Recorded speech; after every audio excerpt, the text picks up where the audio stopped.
गपर प्रकृत चैनल होची होस्ट। एही चैनल रे रहिची नुवा पुराना अनेक गप। नमस्कार, होस्ट यूट्यूब चैनल को आपण मानते स्वागत। ए गप सब पारंपरिक आम नीतिदिनिया जीवनर घटना। ए गपरे आम समस्त थिबा, आपण थिबे, मु थिबी, समाज भी थिबो। व्यस्त दुनिया रे कहा पाखरे समय नहीं बहिटे पड़िबा से गप बही पछके हो।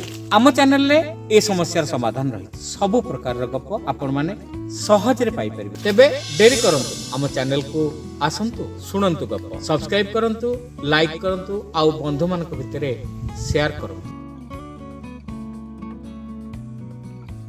मनुष्यर आचरण बदले, मनुष्य जहाँ जहाँ अभ्यास करे, जो जो कार्य करे, से सबुर प्रभाव तार मन उपर पड़े एवं मन ही ताकु नियंत्रण करे एवं धीरे धीरे सत् कार्य, सत् निष्ठा आउ सदिच्छा नहीं करा जाउथबा कार्य मनुष्यर चरित्र को भी बदलाई दिए।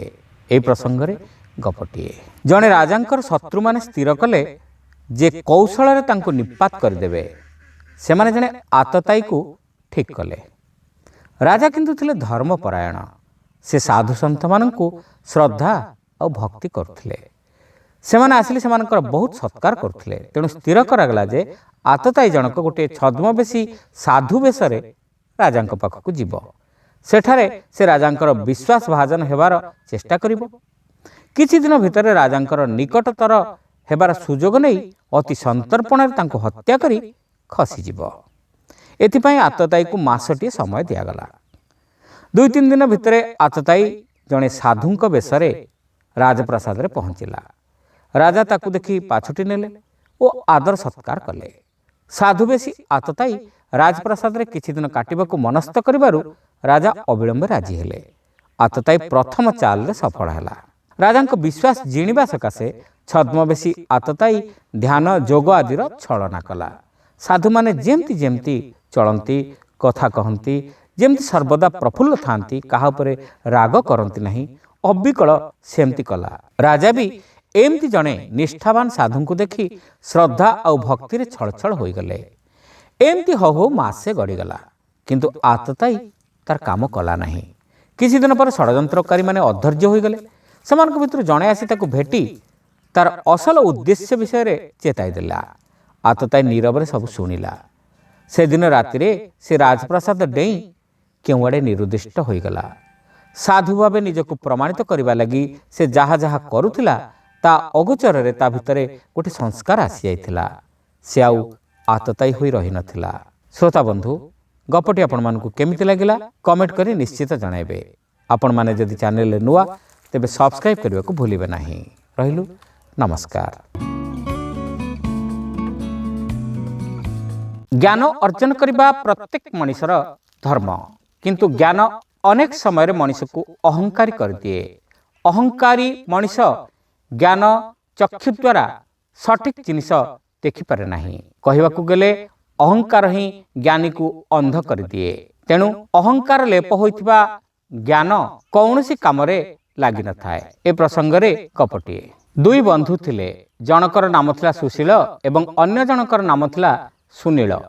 सेमानक भितर थिला प्रगाढ़ निबिड़ता। दुहे गोटे गाँव थिले, किंतु सुशील थिला संपन्न परिवार एवं सुनील थिला दरिद्र परिवार। दुहे किशोर अवस्था पहुंचला परे सुशील शिक्षा लाभ करने सकाशे दूर सहर को चलीगला। सुनीलर परिवार पाखरे से सामर्थ्य नथिबारु से पाठ पढ़ा सकाशे दूर को जाई पारला नहीं। से चाषबास कामर लागिला एवं पूर्ववत गछ चढ़ा पानी रे पहरा आदि रे मातिगला। सुशील जे बेस बुद्धिमान थिला ताहा सहर रे जणा पड़ीगला, कारण से पाठरे समस्तंक आगरे रहिला। अनेक विद्या हासिल कला एवं ज्ञानी अध्यापकटी हेला। अनेक वर्ष परे सुशील गाँ को फेरला। पंडित होई फेरुथिबा बंधु को पुणी निज पाखरे पाउथिबा कारणरु सुनील मनरे भारी आनंद। से बंधु को संखोलिबा को गाँ मुंडरे प्रस्तुत होई रहिला। सुशील फेरिला, किंतु से बसिथिबा गाड़ी गाँ मुंडरे रहिला नहीं।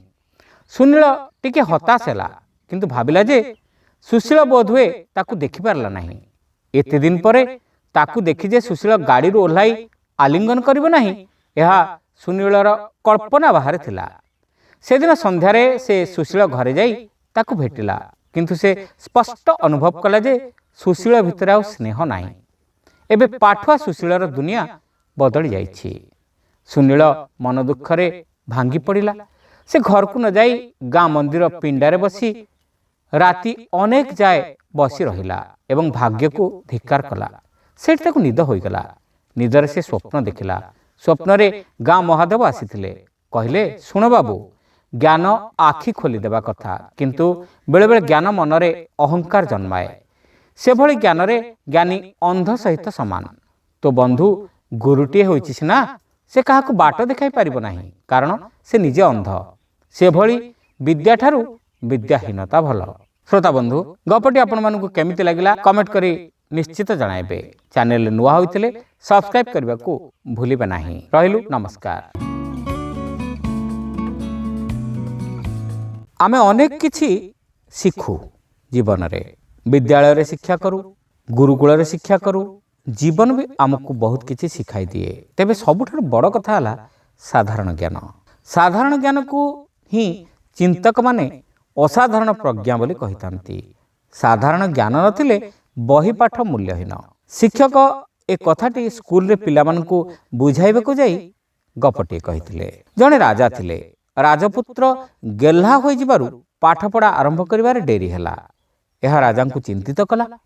କିନ୍ତୁ ଦିନେ ରାଜା ଯେତେବେଳେ ଦେଖିଲେ ଯେ ବଗିଚାରେ ଖେଳୁଥିବା ରାଜକୁମାର ଗଛରୁ ପାଚିଲା ଆମ୍ବଟିଏ ଖାଇବା ପାଇଁ ପାଟି ମେଲା କରି ଉପରକୁ ଆଁ କରି ଚାହିଁ ବସିଛି, ସେତିକିବେଳେ ରାଜା କହିଲେ, ବହୁତ ହେଇଗଲା, ପିଲାଟା ମୂର୍ଖ ହେଇଗଲା। ଏଇ ପିଲାଟିକୁ ଏଣିକି ପାଠ ପଢ଼ାଇବାକୁ ହେବ। ସେହିଦିନ ରାଜା ରାଜ୍ୟର ସବୁଠାରୁ ପ୍ରସିଦ୍ଧ ଗୁରୁଙ୍କୁ ଡକାଇଲେ ଏବଂ ତାଙ୍କ ଆଗରେ ସବୁ କଥା କହି ପୁଅକୁ ତାଙ୍କ ପାଖରେ ସମର୍ପଣ କରିଦେଲେ। ଗୁରୁ କହିଲେ, ଆଜ୍ଞା, ପୁଅକୁ ନେଉଛି ଯେ, ହେଲେ ସେ କ'ଣ ସତରେ ବାଗେଇବ? ରାଜା କହିଲେ, ବିଦ୍ୟା ହେଲେ ଅବଶ୍ୟ ବାଗେଇବ। ଗୁରୁ କିଛି ନ କହି ରାଜପୁତ୍ରକୁ ସାଙ୍ଗରେ ନେଇଗଲେ। କିଛି ବର୍ଷ ପରେ ରାଜପୁତ୍ର ସବୁ ପ୍ରକାର ବିଦ୍ୟାରେ ପ୍ରବୀଣ ହୋଇ ମହାଜ୍ଞାନୀରେ ପରିଣତ ହେଲେ। ଗୁରୁଙ୍କ ପାଖରେ ସେ ସାମର୍ଥ୍ୟ ଥିଲା, କିନ୍ତୁ ସାଧାରଣ ଜ୍ଞାନର ଶିକ୍ଷା ଗୁରୁ କାହୁଁ ଦେବେ? ତାହା କୌଣସି ଗୁରୁର ସାମର୍ଥ୍ୟରେ ନଥାଏ। ରାଜପୁତ୍ର ଜ୍ଞାନୀ ହୋଇ ଫେରିଲେ। ଦିନକର କଥା, ରାଜା ଏବଂ ରାଜପୁତ୍ର ଏକାନ୍ତରେ ଉଦ୍ୟାନରେ ବୁଲୁ ବୁଲୁ କିଛି ଦୂର ଚାଲିଗଲେ। ହଠାତ୍ ବର୍ଷା ହେଲା। ରାଜା କହିଲେ, ଭୟ ନାହିଁ, ଜାଣିଥିଲେ ଆଜି ବର୍ଷା ହେବ। କିଛି ଦୂରରେ ଥିବା ପରିଚାରକକୁ ରାଜା କହିଲେ, ଛତା ଆଣ। ପରିଚାରକ ଛତା ଦେଲା। ରାଜା ଛତା ଖୋଲିଲେ। ଇଏ କ'ଣ? ଛତାରେ ବଡ଼ ବଡ଼ କଣା ରହିଛି ଯେ? ରାଜା ରାଗିଗଲେ। ମୂର୍ଖ, ଏ ଛତାରେ କଣା କଲା କିଏ? କଣା ଥିବା ଛତା ଥିବା ଯାହା, ନଥିବା ସେୟା। ରାଜପୁତ୍ର କହିଲେ, ବାପା, ରାଗୁଛନ୍ତି କାହିଁକି? ମୋରି ନିର୍ଦ୍ଦେଶରେ କାମ ହୋଇଛି। ବର୍ଷା ଛାଡ଼ିଗଲେ ତାହା ଜାଣିବା ପାଇଁ ମୋ ନିର୍ଦ୍ଦେଶରେ ଛତାରେ କଣା କରାଯାଇଛି। ରାଜା ହସିବେ କି କାନ୍ଦିବେ ଜାଣିପାରିଲେ ନାହିଁ। ଶ୍ରୋତା ବନ୍ଧୁ, ଗପଟି ଆପଣମାନଙ୍କୁ କେମିତି ଲାଗିଲା କମେଣ୍ଟ କରି ନିଶ୍ଚିତ ଜଣାଇବେ। ଆପଣମାନେ ଯଦି ଚ୍ୟାନେଲରେ ନୂଆ, ତେବେ ସବସ୍କ୍ରାଇବ୍ କରିବାକୁ ଭୁଲିବେ ନାହିଁ। ରହିଲୁ, ନମସ୍କାର। ଅନେକ ସମୟରେ ଲୋକମାନଙ୍କର ବିଚିତ୍ର ବ୍ୟବହାରକୁ ଆମେ ବୁଝିପାରୁନଥାଉ। ଲୋକେ ମଧ୍ୟ ଏମିତି ବ୍ୟବହାର ବେଳେବେଳେ କରନ୍ତି, କ୍ଷଣିକ ଉତ୍ତେଜନାରେ ବଶବର୍ତ୍ତୀ ହୋଇ ଅନେକ ଭୁଲ କାମ ମଧ୍ୟ କରିପକାନ୍ତି। ପରେ ଅନୁତାପ ହେଲେ ପ୍ରକୃତ ଭୁଲ ବୁଝିପାରନ୍ତି ଏବଂ ନିଜକୁ ସୁଧାରିବାକୁ ଚେଷ୍ଟା କରନ୍ତି। ଏ ପ୍ରସଙ୍ଗରେ ଗପଟିଏ। ଥରେ ଜଣେ ଗୁରୁ ଓ ଚେଲା ଦୂର ସ୍ଥାନକୁ ଯାଉଥିଲେ। ଚେଲା ଗୁରୁଙ୍କୁ ପଚାରିଲା, ଆଜ୍ଞା, ଆପଣ ତ ଏତେ ରାଜ୍ୟ ବୁଲିଛନ୍ତି, ଏତେ ରାଜାଙ୍କ ସହିତ ମିଶିଛନ୍ତି, କହିଲେ ଦେଖି ଆପଣଙ୍କ ଜାଣିବାରେ ସବୁଠାରୁ ଭଲ ରାଜା କିଏ? ଗୁରୁ କହିଲେ, ପୁଅରେ, ତୁ ଯେଉଁ ମାଟିରେ ଛିଡ଼ା ହେଇଛୁ ସେଇ ମାଟିର ରାଜା ହେଲେ ମୋ ଜାଣିବାରେ ସବୁଠାରୁ ଭଲ ରାଜା। ଚେଲା କହିଲା, କେମିତି ମୋତେ ତାହା ବୁଝାନ୍ତୁ। ଗୁରୁ କହିଲେ, ଏ ରାଜାଙ୍କର ଚେହେରା ଭଲ, କିନ୍ତୁ କଥା ହେଲା ତାଙ୍କର ଗୋଟିଏ ଆଖି କଣା। ତୁ ଯିବୁ ଏବଂ ତାଙ୍କ ମୁହଁ ଉପରେ ଛେପ ପକାଇ କହିବୁ, ଆପଣଙ୍କ ଭଳି ଜଣେ କଣା ଲୋକକୁ ପ୍ରଥମେ ଦେଖିଲି। ଆଜି ମୋ ଦିନଟି କେମିତି ଯିବ କେଜାଣି, ତାପରେ ଦେଖ କ'ଣ ହେଉଛି। ଚେଲା କହିଲା, ଗୁରୁଦେବ, ରାଜା ମୋର ପ୍ରାଣ ନେଇଯିବେ। ଗୁରୁ କହିଲେ, ଏ ରାଜ୍ୟର ରାଜା ଭଲ କି ମନ୍ଦ ତୁ ଜାଣିବାକୁ ଚାହୁଁଛୁ ପରା, ତେଣୁ ମୁଁ ଯେମିତି କହୁଛି ସେମିତି କର। ପ୍ରତିଦିନ ସକାଳେ ରାଜା କିଛି ପାତ୍ର ମନ୍ତ୍ରୀଙ୍କ ସହିତ ବାହାରକୁ ବୁଲି ଆସନ୍ତି। ଚେଲା ଛକି ବସିଥିଲା। ଯେମିତି ରାଜା ନିକଟତର ହେଲେ ସେ ତାଙ୍କ ଘୋଡ଼ା ସାମ୍ନାରେ ଛିଡ଼ା ହୋଇ ତାଙ୍କ ମୁହଁ ଉପରେ ଥୁ କରି ଛେପ ପକାଇ ଦେଇ ଗୁରୁ ଯେମିତି ଶିଖାଇଥିଲେ ସେମିତି କହିଗଲା। ରାଜା ତ ପ୍ରଥମେ ତଟସ୍ଥ ହୋଇଗଲେ ଏବଂ ତାପରେ ରାଗରେ ଥରିଲେ। ତୁରନ୍ତ ଚେଲାକୁ ଭଲ କରି ଉତ୍ତମ ମଧ୍ୟମ ଦେଇ ଜେଲ ଭିତରେ ପୁରାଇ ଦେବାକୁ ସେ ଆଦେଶ ଦେଲେ। ଚେଲା ଘୋଷରା ହୋଇ ଗଲାବେଳେ ଶୁଣିଲା ରାଜା କହୁଛନ୍ତି ଆକୁ ଫାଶୀରେ ଝୁଲାଅ। ଜେଲ ଭିତରେ ଚେଲା ଏଣେ ମୃତ୍ୟୁକୁ ଅପେକ୍ଷା କରି ପଡ଼ି ରହିଲା। ମନେ ମନେ ସେ ଭାଗ୍ୟକୁ ନିନ୍ଦୁଥାଏ। କିଛି ଦିନ ପରେ ତାର କାଳ କୋଠରୀର ଦ୍ୱାର ଖୋଲିଲା। ସେ ଦେଖିଲା ସ୍ୱୟଂ ରାଜା ଛିଡ଼ା ହୋଇଛନ୍ତି। ତାକୁ ସ୍ତମ୍ଭୀଭୂତ କରି ରାଜା ତାର ହାତ ଧରି କ୍ଷମା ମାଗିଲେ ଓ କହିଲେ, କ୍ଷଣିକ ରାଗରେ ମୁଁ କେତେ ବଡ଼ ଭୁଲ ନ କଲି। ମୁଁ ଯାହା ତୁମେ ତ ସେଇଆ କହିଲ, ତେବେ ମୁଁ ରାଗିଲି କାହିଁକି? ମୁଁ ତୁମକୁ ରାଗିବା ପଛରେ ମୋର ଅହମିକା ଥିଲା। ତୁମେ ଏବେ ମୁକ୍ତ, ପାରିବ ତ ମୋତେ କ୍ଷମା କର। ଚେଲା ଗୁରୁଙ୍କ ପାଖକୁ ଫେରିଲା ଏବଂ ଗୁରୁ କହିଲେ, ଏବେ ବୁଝିଲୁ ତ? ଗପଟି ଆପଣମାନଙ୍କୁ କେମିତି ଲାଗିଲା କମେଣ୍ଟ କରି ନିଶ୍ଚିତ ଜଣାଇବେ। ଚ୍ୟାନେଲରେ ନୂଆ ହୋଇଥିଲେ ସବସ୍କ୍ରାଇବ୍ କରିବାକୁ ଭୁଲିବେ ନାହିଁ। ରହିଲୁ, ନମସ୍କାର। ବୈରାଗୀ ହେବା ପାଇଁ ଦାଢ଼ି ଛାଡ଼ିବା, ଗେରୁଆ ଲୁଗା ପିନ୍ଧିବା, ରୁଦ୍ରାକ୍ଷ ମାଳି ପକାଇବା ଏସବୁର ଲୋଡ଼ା ନାହିଁ। ବୈରାଗ୍ୟ ମନ ଭିତରେ ଭିତରେ ମଣିଷକୁ କବ୍ଜା କରି ଚାଲିଥାଏ। ବୈରାଗ୍ୟ ହେଉଛି ଗୋଟେ ଦୈବୀ କୃପା। ଏହା ସମସ୍ତଙ୍କ ଭିତରେ ଆସେ ନାହିଁ, ଆଉ ଯେତେବେଳେ ଆସେ ତାହା ସମସ୍ତେ ଜାଣିପାରନ୍ତି ନାହିଁ। ତାହା ଅଲକ୍ଷ୍ୟରେ ସମସ୍ତଙ୍କ ଭିତରେ ବଢ଼ି ଚାଲିଥାଏ। ଏ ପ୍ରସଙ୍ଗରେ ଶୁଣିବା ଗପଟିଏ। ଗଣେଶ ବାବୁଙ୍କ ଅଫିସ ଭିତରକୁ ଝଡ଼ ଭଳି ପଶି ଆସିଲେ ତାଙ୍କ ସ୍ତ୍ରୀ ଅନୁପମା। ଗଣେଶ ବାବୁ ଜରୁରୀ କାଗଜପତ୍ର ଉପରେ କ'ଣ ଲେଖାଲେଖି କରୁଥିଲେ। ସ୍ୱତଃସ୍ଫୂର୍ତ୍ତ ଭାବରେ ଗଣେଶ ବାବୁ ଅଳ୍ପ ହସିକିରି ପଚାରିଲେ ସ୍ତ୍ରୀଙ୍କୁ, କ'ଣ ହେଲା? ସାମ୍ନା ଚୌକିରେ ବସିପଡ଼ି ଦୁଇ ହାତ ଗଣେଶ ବାବୁଙ୍କର ହିସାବ ଖାତା ଉପରେ ଥୋଇ କିଞ୍ଚିତ ରହସ୍ୟ କିଞ୍ଚିତ ଉତ୍କଣ୍ଠା ମିଶା କଣ୍ଠରେ ଓଲଟା ପ୍ରଶ୍ନ କଲେ ଅନୁପମା। ବିମଳକୁ ଦେଖିଲଣି? ଦେଖିନଥିବ। ତମେ ଘରୁ ବାହାରି ଆସିବା ପରେ ପରେ ସେ ତୀର୍ଥରୁ ଲେଉଟି ଆସି ପହଞ୍ଚିଲା। ବିମଳ ହେଉଛି ଗଣେଶ ବାବୁଙ୍କର ଶାଳକ। ଦେଖିଲିଣି, ବର୍ତ୍ତମାନ ସେଇଠୁ ବାହାରିଗଲା, ଗଣେଶ ବାବୁ ଜଣାଇଲେ। ଆସିଥିଲାଟି? ଅନୁପମା ଉତ୍ସାହସୂଚକ କଣ୍ଠରେ କହିଲେ। ସେ ମୋର ସାନ ଭାଇ ବୋଲି ମୁଁ ଗର୍ବ କରୁନାହିଁ, କିନ୍ତୁ ତାର ସୌଜନ୍ୟ ବୋଧ ଅଛି। ଆସି ପହଞ୍ଚି ଟିକିଏ ବିଶ୍ରାମ ନ ନେଇ ଭିଣୋଇ ସହ ଦେଖା କରି ଯିବାକୁ ସେ ଜରୁରୀ ଭାବିଲାଟି? ଅବଶ୍ୟ ତାର ଗୋଟେ ଜରୁରୀ କାମ ବି ଥିଲା। ରୁଦ୍ରାକ୍ଷ ମାଳାଟିଏ କିଣିବ। ସାଧାରଣ ହେଲେ ତ ଚଳିବ ନାହିଁ, ସୁନା ସୂତାରେ ଗୁନ୍ଥା ହୋଇଥିବା ଲୋଡ଼ା, ଅର୍ଥପୂର୍ଣ୍ଣ ଭାବରେ କହିଲେ ଗଣେଶ ବାବୁ। ରୁଦ୍ରାକ୍ଷ? ପ୍ରାୟ ଆର୍ତ୍ତନାଦ କଲେ ଅନୁପମା। କ'ଣ ହେଲା? ନିରୀହ ଢଙ୍ଗରେ ପ୍ରଶ୍ନ କଲେ ଗଣେଶ ବାବୁ। କ'ଣ ହେଲା ବୋଲି ପଚାରୁଛ? ତମ ହୃଦୟ କ'ଣ ଗୋଟେ ମାଙ୍କଡ଼ା ପଥର? ମୁଁ ତମକୁ ପଚାରିବାକୁ ଆସିଥିଲି, ବିମଳ ଦାଢ଼ି ଛାଡ଼ିବା ତମେ ଲକ୍ଷ୍ୟ କଲ ନା ନାହିଁ? ତମେ ପୁଣି କହୁଛ ସେ ରୁଦ୍ରାକ୍ଷ ପିନ୍ଧିବାକୁ ବାହାରିଲାଣି। ସର୍ବନାଶ! ତାକୁ ଟଙ୍କା ଦେଲ କାହିଁକି? ଅନୁପମା, ମୋ ପ୍ରତି ତମର ସ୍ଥାୟୀ ନିର୍ଦ୍ଦେଶର ବିରୋଧ କରୁଛ ତମେ। କାଳେ କେଉଁଥିରେ ଉଣା ହେଲେ ସେ ସଂସାର ଛାଡ଼ି ବୈରାଗୀ ବନି ପଳାଇବ, ସେଥିପାଇଁ ତାର ଯାବତୀୟ ଅଳି ଅର୍ଦ୍ଦଳି ପୂରଣ କରିବାକୁ ତମେ ହିଁ ମୋତେ କହିଥିଲ। ଗଣେଶ ବାବୁ ଗମ୍ଭୀର ଭାବରେ ପ୍ରଶ୍ନ କଲେ। ତମେ ମୋଟେ ବୁଝୁନା, ବିମଳ ମୋର ଗୋଟିଏ ବୋଲି ଭାଇ, ଏକଥା ଭୁଲି ଯାଉନାହଁ ତ? ସେ ଯଦି ସଂସାର ବିରାଗୀ ହୋଇ ପଳାଇବ, ମୋ ବାପା ମାଙ୍କର ହଂସା ଉଡ଼ିଯିବ ନାହିଁ? ତାର ବୈରାଗ୍ୟ ଆସିବ ବୋଲି ତମର ଆଶଙ୍କାର ହେତୁ? ବୈରାଗ୍ୟ ଆସିବ ମାନେ? ଆସି ଦ୍ୱାର ଦେଶରେ କରାଘାତ କରୁଛି, ଆମେ ତାକୁ ତଡ଼ିବା କଥା। ତମେ କ'ଣ କିଛି ଲକ୍ଷ୍ୟ କରିପାରୁନାହ? ସେ ଘଣ୍ଟା ଘଣ୍ଟା ଧରି ଆରାମ ଚୌକିରେ ବସି ଆକାଶକୁ ଅନେଇ ରହୁନାହିଁ। ଗତ 6 ମାସ ଭିତରେ ସେ ଯେତେ ଯୋଡ଼ା ପାଇଜାମା କୁର୍ତ୍ତା ତିଆରି କଲାଣି, ସବୁଗୁଡ଼ିକ ଗେରୁଆ ରଙ୍ଗର। ଗଣେଶ ବାବୁ କିଛି କହିଲେ ନାହିଁ, ଥରେ ଖାଲି ମୁଣ୍ଡ ହଲେଇଲେ। ଦୀର୍ଘ ନିଶ୍ୱାସ ଛାଡ଼ି ଅନୁପମା ପୁଣି କହିଲେ, ତମ ଭଳି ବ୍ୟବସାୟୀମାନେ ସବୁବେଳେ ସଂସାରୀ, ନିଜର ଖୋଦ ଶଳା, ଅଥଚ ତା ଭିତରେ କଳା ମେଘ ଭଳି ବୈରାଗ୍ୟ ଘୋଟି ଆସୁଛି। ତମେ ଏତେକ ବୁଝିପାରୁନାହ। ତାର ଆଚରଣ, ବେଶ ପୋଷାକତା ଛାଡ଼, ମୁହଁରେ ବି ସେ ମୋତେ କେତେଥର କହିଲାଣି, ସଂସାର ପ୍ରତି ତାର ଆସକ୍ତି କମି କମି ଆସୁଛି। ଯେକୌଣସି ଦିନ ସେ ସଂସାର ତ୍ୟାଗ କରି ପଳାଇବ। ଗଣେଶ ବାବୁ ତଥାପି ନୀରବ ରହିଲେ। ଚୁପ୍ ରହିଲେ ଯେ? ଶୁଣ ଅନୁପମା, ତମ ଭାଇଟି ଗତ 5 ବର୍ଷ ଭିତରେ ଅନ୍ତତଃ 10 ଥର ଏକଥା କହିବାର ମୁଁ ଶୁଣିଛି। ବୈରାଗୀ ହେବି ବୋଲି କହି ଅନ୍ୟମାନଙ୍କୁ ଧମକ ଚମକ ଦେବାଟା ବୈରାଗ୍ୟର ଲକ୍ଷଣ ନୁହେଁ। ମୋର ଧାରଣା, ବୈରାଗ୍ୟ ନିଜ ଭିତରେ ସମସ୍ତଙ୍କର ଅଲକ୍ଷ୍ୟରେ ପାକଳ ହେଉଥାଏ। ବୈରାଗ୍ୟ ସତ୍ତ୍ୱେ ଜଣେ ସଂସାରରେ ରହିପାରେ, ଆଉ ଯଦି ଚାଲିଯିବାକୁ ସିଦ୍ଧାନ୍ତ କରେ, ତେବେ ହାରାହାରି 6 ମାସରେ ଥରେ ସେ ବୈପ୍ଳବିକ ବାର୍ତ୍ତା ପରିବେଷଣ କରିବାର ଆବଶ୍ୟକତା ନାହିଁ। ତାର ଗତିବିଧି ହୁଏ ଅନ୍ୟ ପ୍ରକାରର। ସଳଖି ବସି କହିଲେ ଗଣେଶ ବାବୁ। ଅନ୍ୟ ପ୍ରକାର ବୋଇଲେ? ଅନୁପମା ଜେରା କଲେ। ସେ ଯଦି ସଂସାର ଛାଡ଼ିବାକୁ ସ୍ଥିର କରେ ନା, ତେବେ ସେ ଦିନେ ହଠାତ୍ ଏମିତି ଚୌକିରୁ ଉଠି ପଡ଼ିବ ଆଉ ଏମିତି ବାହାରି ଯିବ। ଗଣେଶ ବାବୁ ଚୌକି ଛାଡ଼ି ଉଠିଲେ ଓ ବାହାରି ଗଲେ। ତା ପରଠାରୁ ଗଣେଶ ବାବୁଙ୍କୁ ଆଉ କେହି ଦେଖି ନାହିଁ। ଅନୁପମା ଏହାର ତାତ୍ପର୍ଯ୍ୟ ବୁଝିଲେ ବହୁତ ପରେ, କାରଣ ଗଣେଶ ବାବୁ ଆଉ ଫେରିଲେ ନାହିଁ। ଶ୍ରୋତା ବନ୍ଧୁ, ଗପଟି ଆପଣମାନଙ୍କୁ କେମିତି ଲାଗିଲା କମେଣ୍ଟ କରି ଜଣାଇବେ। ଆପଣମାନେ ଯଦି ଚ୍ୟାନେଲରେ ନୂଆ, ସବସ୍କ୍ରାଇବ୍ କରିବାକୁ ଭୁଲିବେ ନାହିଁ। ବନ୍ଧୁମାନଙ୍କ ମଧ୍ୟରେ ମଧ୍ୟ ସେୟାର କରନ୍ତୁ। ରହିଲୁ, ନମସ୍କାର।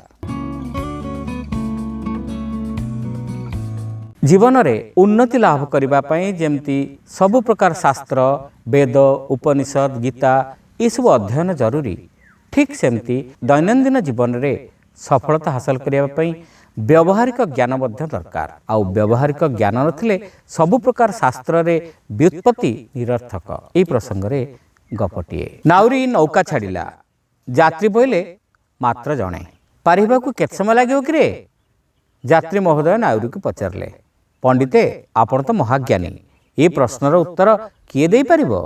ଘଡ଼ିଏ ଲାଗିପାରେ, 2 ଘଡ଼ି ବି ଲାଗିପାରେ, ଆମେ ପହଞ୍ଚି ବି ନପାରୁ। ଉତ୍ତର ଦେଲା ନାଉରୀ। ମାନେ? ପଣ୍ଡିତ ବିରକ୍ତ ହେଲେ। ତାଙ୍କୁ ଆରପାରି ଜମିଦାରଙ୍କ ଘରୁ ନିମନ୍ତ୍ରଣ ଆସିଥାଏ, ଶୀଘ୍ର ପହଞ୍ଚିବା ଦରକାର। ନାଉରୀ ପ୍ରହେଳିକା କରୁଛି। ମାନେ କ'ଣ ଆଉ ପଣ୍ଡିତେ? ଭଗବାନଙ୍କର ଦୟା ଥିଲେ ଅଧଘଡ଼ିଏ ଭିତରେ ଆମେ ପହଞ୍ଚିଯିବା, କହିଲା ନାଉରୀ। ଭଗବତ ତତ୍ତ୍ୱ ଉପରେ ବିଶେଷଜ୍ଞ ପଣ୍ଡିତଙ୍କ ଆଗରେ ନାଉରୀ ବାପୁଡ଼ା ଭଗବାନଙ୍କର ଦ୍ୱାହି ଦେଇ କଥା କହିବ, ଏହା ତାଙ୍କର ବିଶେଷ ପସନ୍ଦ ହେଲା ନାହିଁ। ସେ ପଚାରିଲେ, ତୁ ତ ଜ୍ଞାନୀଙ୍କ ଭଳି କଥାବାର୍ତ୍ତା କରୁଛୁ, ବେଦ ଉପନିଷଦ ପଢ଼ିଛୁ? ବେଦ ଉପନିଷଦ ପଢ଼ିବା କଥା କହୁଛନ୍ତି ଆଜ୍ଞା? ମୁଁ ମୋର ଏଇ ନା ଭଳିଆ ନିରକ୍ଷର।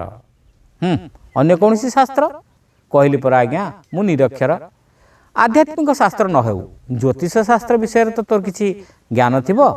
ନାଇଁ ଆଜ୍ଞା। ଗଣିତ? ନାଇଁ ଆଜ୍ଞା। ଆଶ୍ଚର୍ଯ୍ୟ, ତୋ ଭଳି ଲୋକ କ'ଣ ନେଇ ବଞ୍ଚି ରହିପାରନ୍ତି କିରେ? ସେ କଥା ମୁଁ ଭାବି ବିସ୍ମିତ ହେଉଛି। ଦୀର୍ଘ ନିଶ୍ୱାସ ଛାଡ଼ି ପଣ୍ଡିତ କହିଲେ, ଖାଲି ଭଗବାନଙ୍କର ଦୟା ଛଡ଼ା। ଦେଖ ବାବୁ, ତୁ ଭଗବାନଙ୍କ ବିଷୟରେ ମୋତେ ବୁଝେଇବା ଦରକାର ନାହିଁ।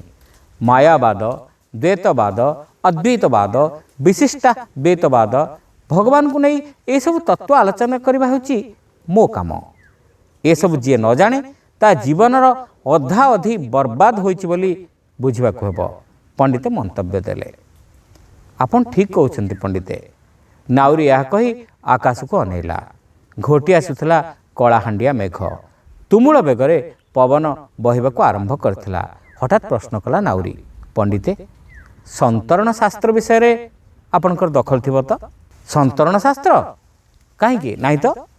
ପଣ୍ଡିତେ ପରିସ୍ଥିତି ସମ୍ପର୍କରେ ସଚେତନ ହୋଇ ଆର୍ତ୍ତନାଦ କଲେ। ପଣ୍ଡିତେ, ତେବେ ତ ଆପଣଙ୍କର ପୁରା ଜୀବନ ବର୍ବାଦ ହେଲା। ନାଉରୀ ଏତିକି କହିସାରିଲା ବେଳକୁ ଭୀଷଣ ପବନରେ ନୌକା ଓଲଟି ପଡ଼ିଲା।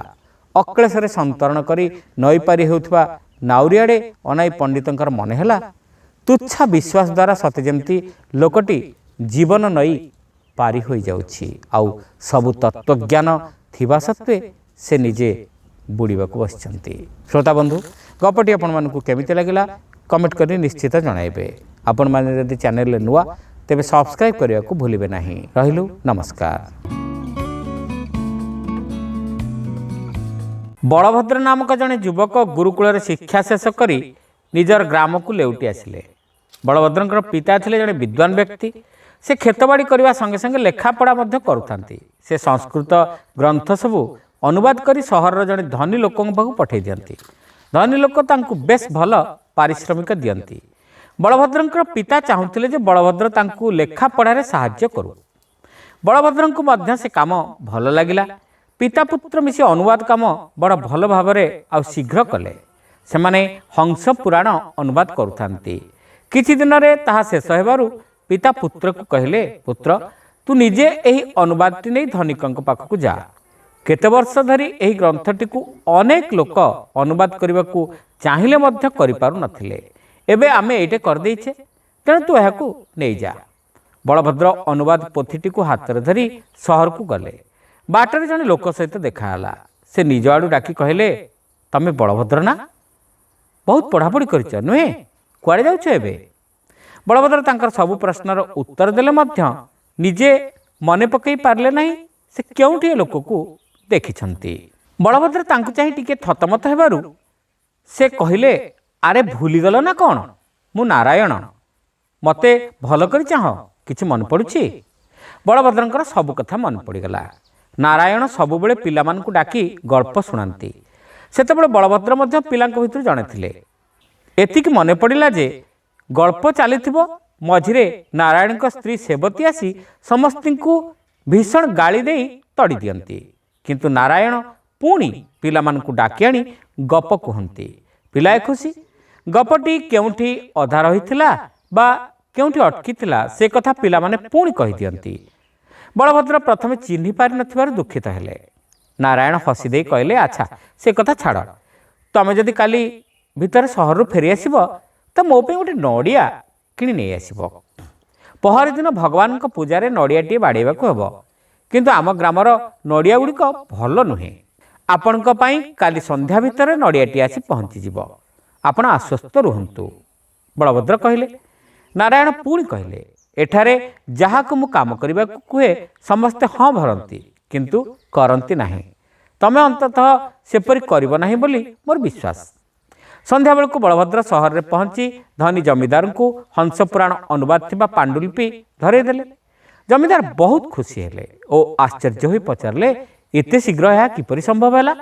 उत्तर बलभद्र अल्प हसी कहले जे तांकर गुरुकुल विद्या समाप्ति पर से पिता को महान कार्य सहयोग करिबारु कामटी शीघ्र सरीगला। जमीदार श्लोकटीए कहले और बलभद्र को ताहार अर्थ करने कहले। बलभद्र कहले जे सेही श्लोकर एक नुहे अनेक अर्थ अच्छी। एतिकी कही से सेही श्लोकर 18 प्रकार व्याख्या कले। ये सब शुणी जमीदार आश्चर्य हो गले।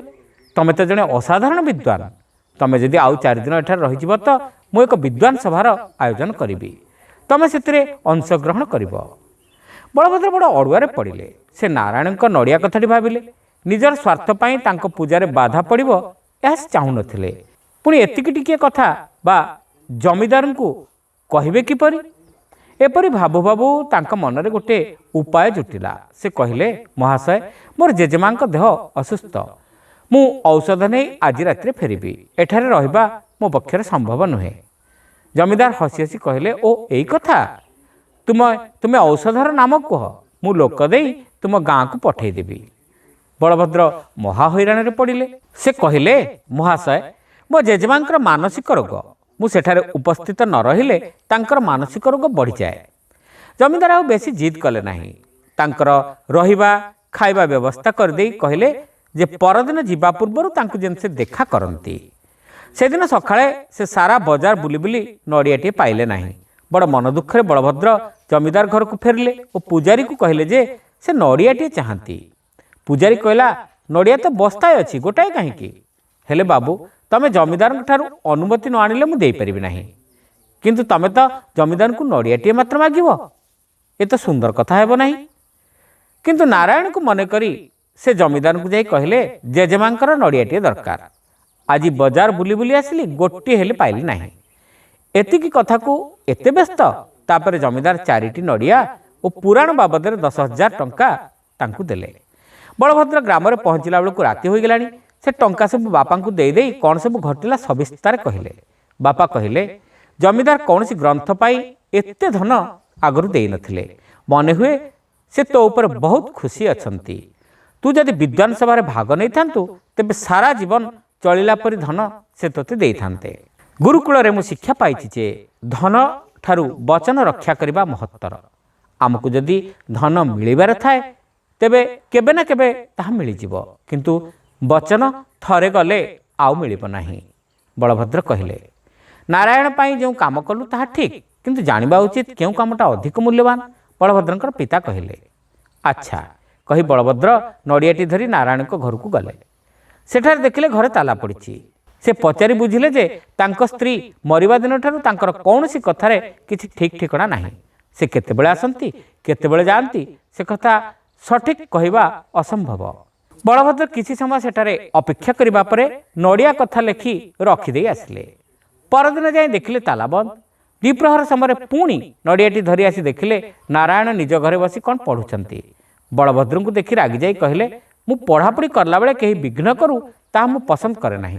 कह तुमर कौन दरकार। आपन को देखा करबा को काली ଦୁଇଥର ଆଜି ଦୁଇଥର ଆସି ଦେଖିଲି ତାଲା ପଡ଼ିଛି। କୁଆଡ଼େ ଯାଇଥିଲେ? ବଳଭଦ୍ର କହିଲେ, ମୁଁ କୁଆଡ଼େ ଯାଇନଥିଲି। ଲୋକମାନେ ଆସି ମୋ ପଢ଼ାପଢ଼ିରେ ବିଘ୍ନ ଘଟାନ୍ତି ବୋଲି ମୁଁ ବାହାରେ ତାଲା ଦେଇ ଭିତରେ ଥିଲି। ନାରାୟଣ କହିଲେ, ଓ ଏପରି କଥା। ତେବେ ଆଜି ଆପଣ ଭଗବାନଙ୍କ ପାଇଁ ନଡ଼ିଆ ବାଡ଼େଇ ନାହାନ୍ତି? ବଳଭଦ୍ର ପ୍ରଶ୍ନ କଲେ। ସେଇଟା ବଡ଼ କଥା ନୁହେଁ। ଥିଲେ ବାଡ଼େଇଥାନ୍ତି, ନଥିଲେ ନାହିଁ। କଥା କ'ଣ କି ମୋ ଦେହ ଜମା ଭଲ ରହୁନାହିଁ। ବୈଦ୍ୟ କହିଛନ୍ତି ଟିକେ ଉଗ୍ର ଭସ୍ମ ମୁହଁରେ ଲେପିବା ପାଇଁ। ତୁମେ କେବେ ସହର ଗଲେ ଉଗ୍ର ଭସ୍ମ ଆଣିବ ମୋ ପାଇଁ। ନାରାୟଣ କହିଲେ। ବଳଭଦ୍ର ଦେଖିଲେ ନଡ଼ିଆ ପ୍ରତି ତାଙ୍କର ଦୃଷ୍ଟି ମଧ୍ୟ ଯାଉନାହିଁ। ଶେଷକୁ ସେ ବାଧ୍ୟ ହୋଇ ନଡ଼ିଆଟି ତାଙ୍କ ହାତରେ ଦେଇ କହିଲେ, ଏଇ ନଡ଼ିଆ ଆପଣ ଆଣିବାକୁ କହିଥିଲେ। ମୁଁ କେତେ ପ୍ରକାର କଷ୍ଟ ସ୍ୱୀକାର କରି ତାହା ଆଣିଲି, ଅଥଚ ଆପଣଙ୍କ ଦୃଷ୍ଟିରେ ବି ପଡ଼ୁନାହିଁ। ଇଏ କି ପ୍ରକାରର କଥା? ବଳଭଦ୍ର କହିଲେ, କଥା କ'ଣ କି କେହି ହେଲେ ମୋ କାମ କରିଦିଅନ୍ତି ନାହିଁ। ପ୍ରଥମ ଥର କେହି ମୋ ପାଇଁ କିଛି କଲା, ଆଜି ଦେଖୁଛି। ସେ ଯାହା ହେଉ, ତୁମକୁ ଧନ୍ୟବାଦ। କିନ୍ତୁ ମୁଁ ଯେଉଁ ଉଗ୍ରଭସ୍ମ କଥା କହିଲି ତା ବହୁତ ଦାମ, ତେଣୁ ତୁମେ ଆଣିବ ନାହିଁ। ଆଉ କାହାକୁ କହିଦେବି, ଆଣିଦେବ। ନାରାୟଣ କହିଲେ। ବଳଭଦ୍ର ନାରାୟଣଙ୍କ କଥା ଶୁଣୁଥିଲେ, ଗୁଡ଼ାଏ ନିରର୍ଥକ କଥା। ସେତେବେଳେ ତାଙ୍କ ପିତାଙ୍କ କଥା ସେ ଉପଲବ୍ଧି କରୁଥିଲେ ଯେ କେଉଁଥିରେ କି ପ୍ରକାର ମୂଲ୍ୟ ଅଛି ତାହା ଦେଖି କାର୍ଯ୍ୟ କରିବାକୁ ଶିଖିବା ଉଚିତ। ବନ୍ଧୁଗଣ, ଗପଟି କେମିତି ଲାଗିଲା କମେଣ୍ଟ କରି ନିଶ୍ଚିତ ଜଣାଇବେ। ଆମର ଚ୍ୟାନେଲକୁ ଲାଇକ୍ କରନ୍ତୁ, ସବସ୍କ୍ରାଇବ୍ କରନ୍ତୁ, ବନ୍ଧୁମାନଙ୍କ ମଧ୍ୟରେ ସେୟାର କରନ୍ତୁ। ଅଧିକରୁ ଅଧିକ ଗପ ଶୁଣନ୍ତୁ, ଗପକୁ ଭଲ ପାଆନ୍ତୁ, ଓଡ଼ିଆ ଭାଷାକୁ ଭଲ ପାଆନ୍ତୁ। ରହିଲୁ, ନମସ୍କାର।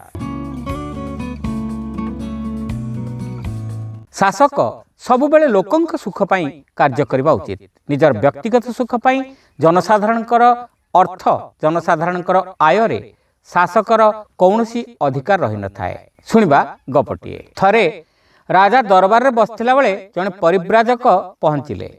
ଜୀବନ ତମାମ ଚାରିଆଡ଼େ ଘୁରି ବୁଲୁଥିବା ପରିବ୍ରାଜକଙ୍କ ପାଖରେ ଥିଲା ଅସଂଖ୍ୟ କଥା ଓ କାହାଣୀ। ରାଜା ସେଥିରୁ କିଛି ଶୁଣିବାକୁ ଚାହିଁଲେ। ପରିବ୍ରାଜକ ଗପି ଚାଲିଲେ। ଆପଣଙ୍କ ରାଜ୍ୟର ଉତ୍ତର ଦିଗରେ ଅଛି ସୁନ୍ଦର ରାଜ୍ୟଟିଏ। ସେ ରାଜ୍ୟରେ ସବୁ ଲୋକ ଧନୀ। ସେ ରାଜ୍ୟରେ ସମସ୍ତେ ଖୁସିରେ ଥାଆନ୍ତି। ସେ ରାଜ୍ୟ କେବେ ବି କାହା ସହିତ ଯୁଦ୍ଧ କରି ନାହିଁ। ରାଜା ଏହା ଶୁଣି କହିଲେ, ସତେ ଏମିତି ରାଜ୍ୟ ଅଛି? ତେବେ ସେ ରାଜ୍ୟର ରାଜାଙ୍କ କଥା କିଛି କୁହନ୍ତୁ। ସେ ରାଜା ତ ଅନନ୍ୟ। ସେ ରହନ୍ତି ଏକ ସାଧାରଣ ଘରେ, ତାହା ପୁଣି ରାସ୍ତା କଡ଼ରେ। ତାହା ସଦାବେଳେ ସମସ୍ତଙ୍କ ପାଇଁ ଖୋଲା। ରାଜା ପଚାରିଲେ, ଏମିତି କାହିଁକି? ପରିବ୍ରାଜକ କହିଲେ, ରାଜା ତାଙ୍କ ଗୁରୁଙ୍କୁ ଭାରି ମାନନ୍ତି। ତାଙ୍କ ଗୁରୁ ତାଙ୍କୁ କହିଥିଲେ, ଯଦି ଭଲ ରାଜାଟିଏ ହେବାକୁ ଚାହଁ ତେବେ ମୁଁ ବତାଇଥିବା ଦୁଇଟି କାମ କରିବ। ପ୍ରଥମଟି ହେଲା, ତୁମ ବାସସ୍ଥାନ ରାସ୍ତା କଡ଼ରେ ହେବା ଉଚିତ, କାରଣ ଲୋକଙ୍କ ପାଇଁ ତୁମେ ରାଜା। ସେମାନେ ଯେତେବେଳେ ତୁମକୁ ଲୋଡ଼ିବେ ଯେମିତି ପାଇବେ। ସେହି କାରଣରୁ ତୁମେ ରାସ୍ତା କଡ଼ରେ ଘର କରି ରହିବ। ଦ୍ୱିତୀୟ କଥା ହେଲା, ତୁମେ ରାଜା ହୋଇଥିଲେ ବି ବ୍ୟକ୍ତିଗତ ଖର୍ଚ୍ଚ ସକାଶେ ରାଜକୋଷରୁ ବ୍ୟୟ କରିବ ନାହିଁ। ସେ ଖର୍ଚ୍ଚ ତୁଲାଇବା ପାଇଁ ତୁମେ ବୃତ୍ତି ଧାରଣ କରିବ। ସେହିଦିନଠାରୁ ସେ ରାଜା ନିଜକୁ କୃଷି କର୍ମରେ ନିୟୋଜିତ କରିଛନ୍ତି। ଏକଥା ଶୁଣି ଏ ରାଜା ଚକିତ ତ ହେଲେ, କିନ୍ତୁ ତାଙ୍କ ମନରେ ଆଉ ଏକ ଭାବନା ଆସିଲା। ସେ କହିଲେ, ଏଭଳି ରାଜ୍ୟକୁ ଜିଣିବା ତ ଭାରି ସହଜ। ଏମିତି ଏକ ଧନଶାଳୀ ରାଜ୍ୟ ଉପରେ ଆକ୍ରମଣ କରାନଯିବ କାହିଁକି? ପରିବ୍ରାଜକ ଏହା ଶୁଣି କହିଲେ, ଆପଣଙ୍କ ଭଳି ଅନେକ ରାଜା ମୋ ଠାରୁ ଏକଥା ଶୁଣି ସେଇଆ ଭାବନ୍ତି। କିନ୍ତୁ କଥା ହେଲା, ଆପଣ ସେ ରାଜ୍ୟକୁ ଜିଣିପାରିବେ ନାହିଁ। ସେ ରାଜ୍ୟର ଅଧିବାସୀ କଦାପି ଅନ୍ୟ ରାଜାଙ୍କର ବଶ୍ୟତା ସ୍ୱୀକାର କରିବେ ନାହିଁ। ଏ ରାଜା ନ ରହିଲେ ସେମାନେ ନିଜେ ମରିଯିବେ ଓ ରାଜ୍ୟକୁ ଧ୍ୱଂସ ସ୍ତୂପରେ ପରିଣତ କରିଦେବେ। କାରଣ ସେମାନଙ୍କ ରାଜା ପ୍ରାସାଦର ରାଜା ନୁହନ୍ତି, ରାସ୍ତା କଡ଼ର ରାଜା। ଶ୍ରୋତାବନ୍ଧୁ, ଗପଟି ଆପଣମାନଙ୍କୁ କେମିତି ଲାଗିଲା କମେଣ୍ଟ କରି ନିଶ୍ଚିତ ଜଣାଇବେ। ଚ୍ୟାନେଲରେ ନୂଆ ହୋଇଥିଲେ ସବସ୍କ୍ରାଇବ୍ କରିବାକୁ ଭୁଲିବେ ନାହିଁ। ରହିଲୁ, ନମସ୍କାର। ତୀର୍ଥଯାତ୍ରା କରୁଥିଲେ ଦଳେ ସାଧୁ। ଦୀର୍ଘ ପଥ ବୋଝ ହାଲୁକା କରିବା ନିମନ୍ତେ ନିହାତି ଦରକାରୀ ଜିନିଷପତ୍ର ଛଡ଼ା ସେମାନେ ଆଉ କିଛି ନେଉନଥିଲେ। ତେବେ 2 ଖଣ୍ଡ କମ୍ବଳ ନେବା ନିହାତି ଆବଶ୍ୟକ। ଭାରି ଥଣ୍ଡା। ଖଣ୍ଡିଏ ତଳେ ପାରି ଅନ୍ୟଟିକୁ ସେମାନେ ଘୋଡ଼େଇ ହେଉଥିଲେ। ଥରେ ଥରେ ଶୀତ ସାଙ୍ଗକୁ ଆସିଯାଉଥିଲା ବର୍ଷା। କଙ୍କାଳ ଭିତରକୁ ପଶି ଯାଉଥିଲା କମ୍ପ। କିନ୍ତୁ ସେସବୁ ସେମାନଙ୍କୁ ବିଚଳିତ କରୁନଥିଲା। ଗ୍ରାମ, ସହର, ଅପନ୍ତରା, ପ୍ରାନ୍ତର ଦେଇ ସେମାନେ ଆଗକୁ ବଢ଼ୁଥିଲେ। କେବେ କେବେ ବଣ ମୂଲକ ଦେଇ ବି ଯିବାକୁ ପଡ଼ୁଥିଲା। ସନ୍ଧ୍ୟା ଘୋଟି ଆସୁଥିଲା। ସେମାନେ ନଈ କୂଳେ କୂଳେ ବାଟ ଚାଲୁଥିଲେ। ନଈରେ ଆସିଲା ବନ୍ୟା। ଦୂରବର୍ତ୍ତୀ କୌଣସି ଗ୍ରାମକୁ ହୁଏତ ବନ୍ୟା ଗ୍ରାସ କରିସାରିଥିଲା। ସ୍ରୋତରେ ଭାସି ଯାଉଥିଲେ ଛପର, ଖଟିଆ, ଛତା ଇତ୍ୟାଦି। ସାଧୁ ଦଳ ଭିତରେ ଥିଲେ ଟିମା ବାବା, ବେଶ ପୃଥୁଳ ବପୁ। ଛତାଟିଏ କୂଳ ପାଖ ଦେଇ ନ ଯାଇ ଦୂରରେ ଭାସି ଯାଉଥିବା ଯୋଗୁଁ ସେ କ୍ଷୋଭ ପ୍ରକାଶ କରୁଥିଲେ। ଭାସମାନ ଛତାଟିକୁ ଅକ୍ତିଆର କରି ନ ପାରିବାର ଶୋଚନା ବଳବତ୍ତର ଥିବା ଅବସ୍ଥାରେ ହିଁ ତାଙ୍କଠାରୁ ଅଧିକ ମୂଲ୍ୟବାନ ଚିଜଟିଏ ଭାସି ଯାଉଥିବା ତାଙ୍କର ଦୃଷ୍ଟିଗୋଚର ହେଲା। ହେଇ ହେଇ ଦେଖ, ଭାସି ପଳାଉଛି ଗୋଟେ କମ୍ବଳ। ଟିମା ବାବା ବଡ଼ ବ୍ୟାକୁଳ ଭାବରେ ରଡ଼ି କଲା ପ୍ରାୟ କହିଲେ।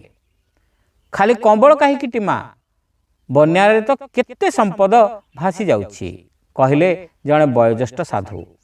ଆମେ ସବୁ ସାଧୁ, ଆମର ସେ ସମ୍ପଦ ହେବ କ'ଣ?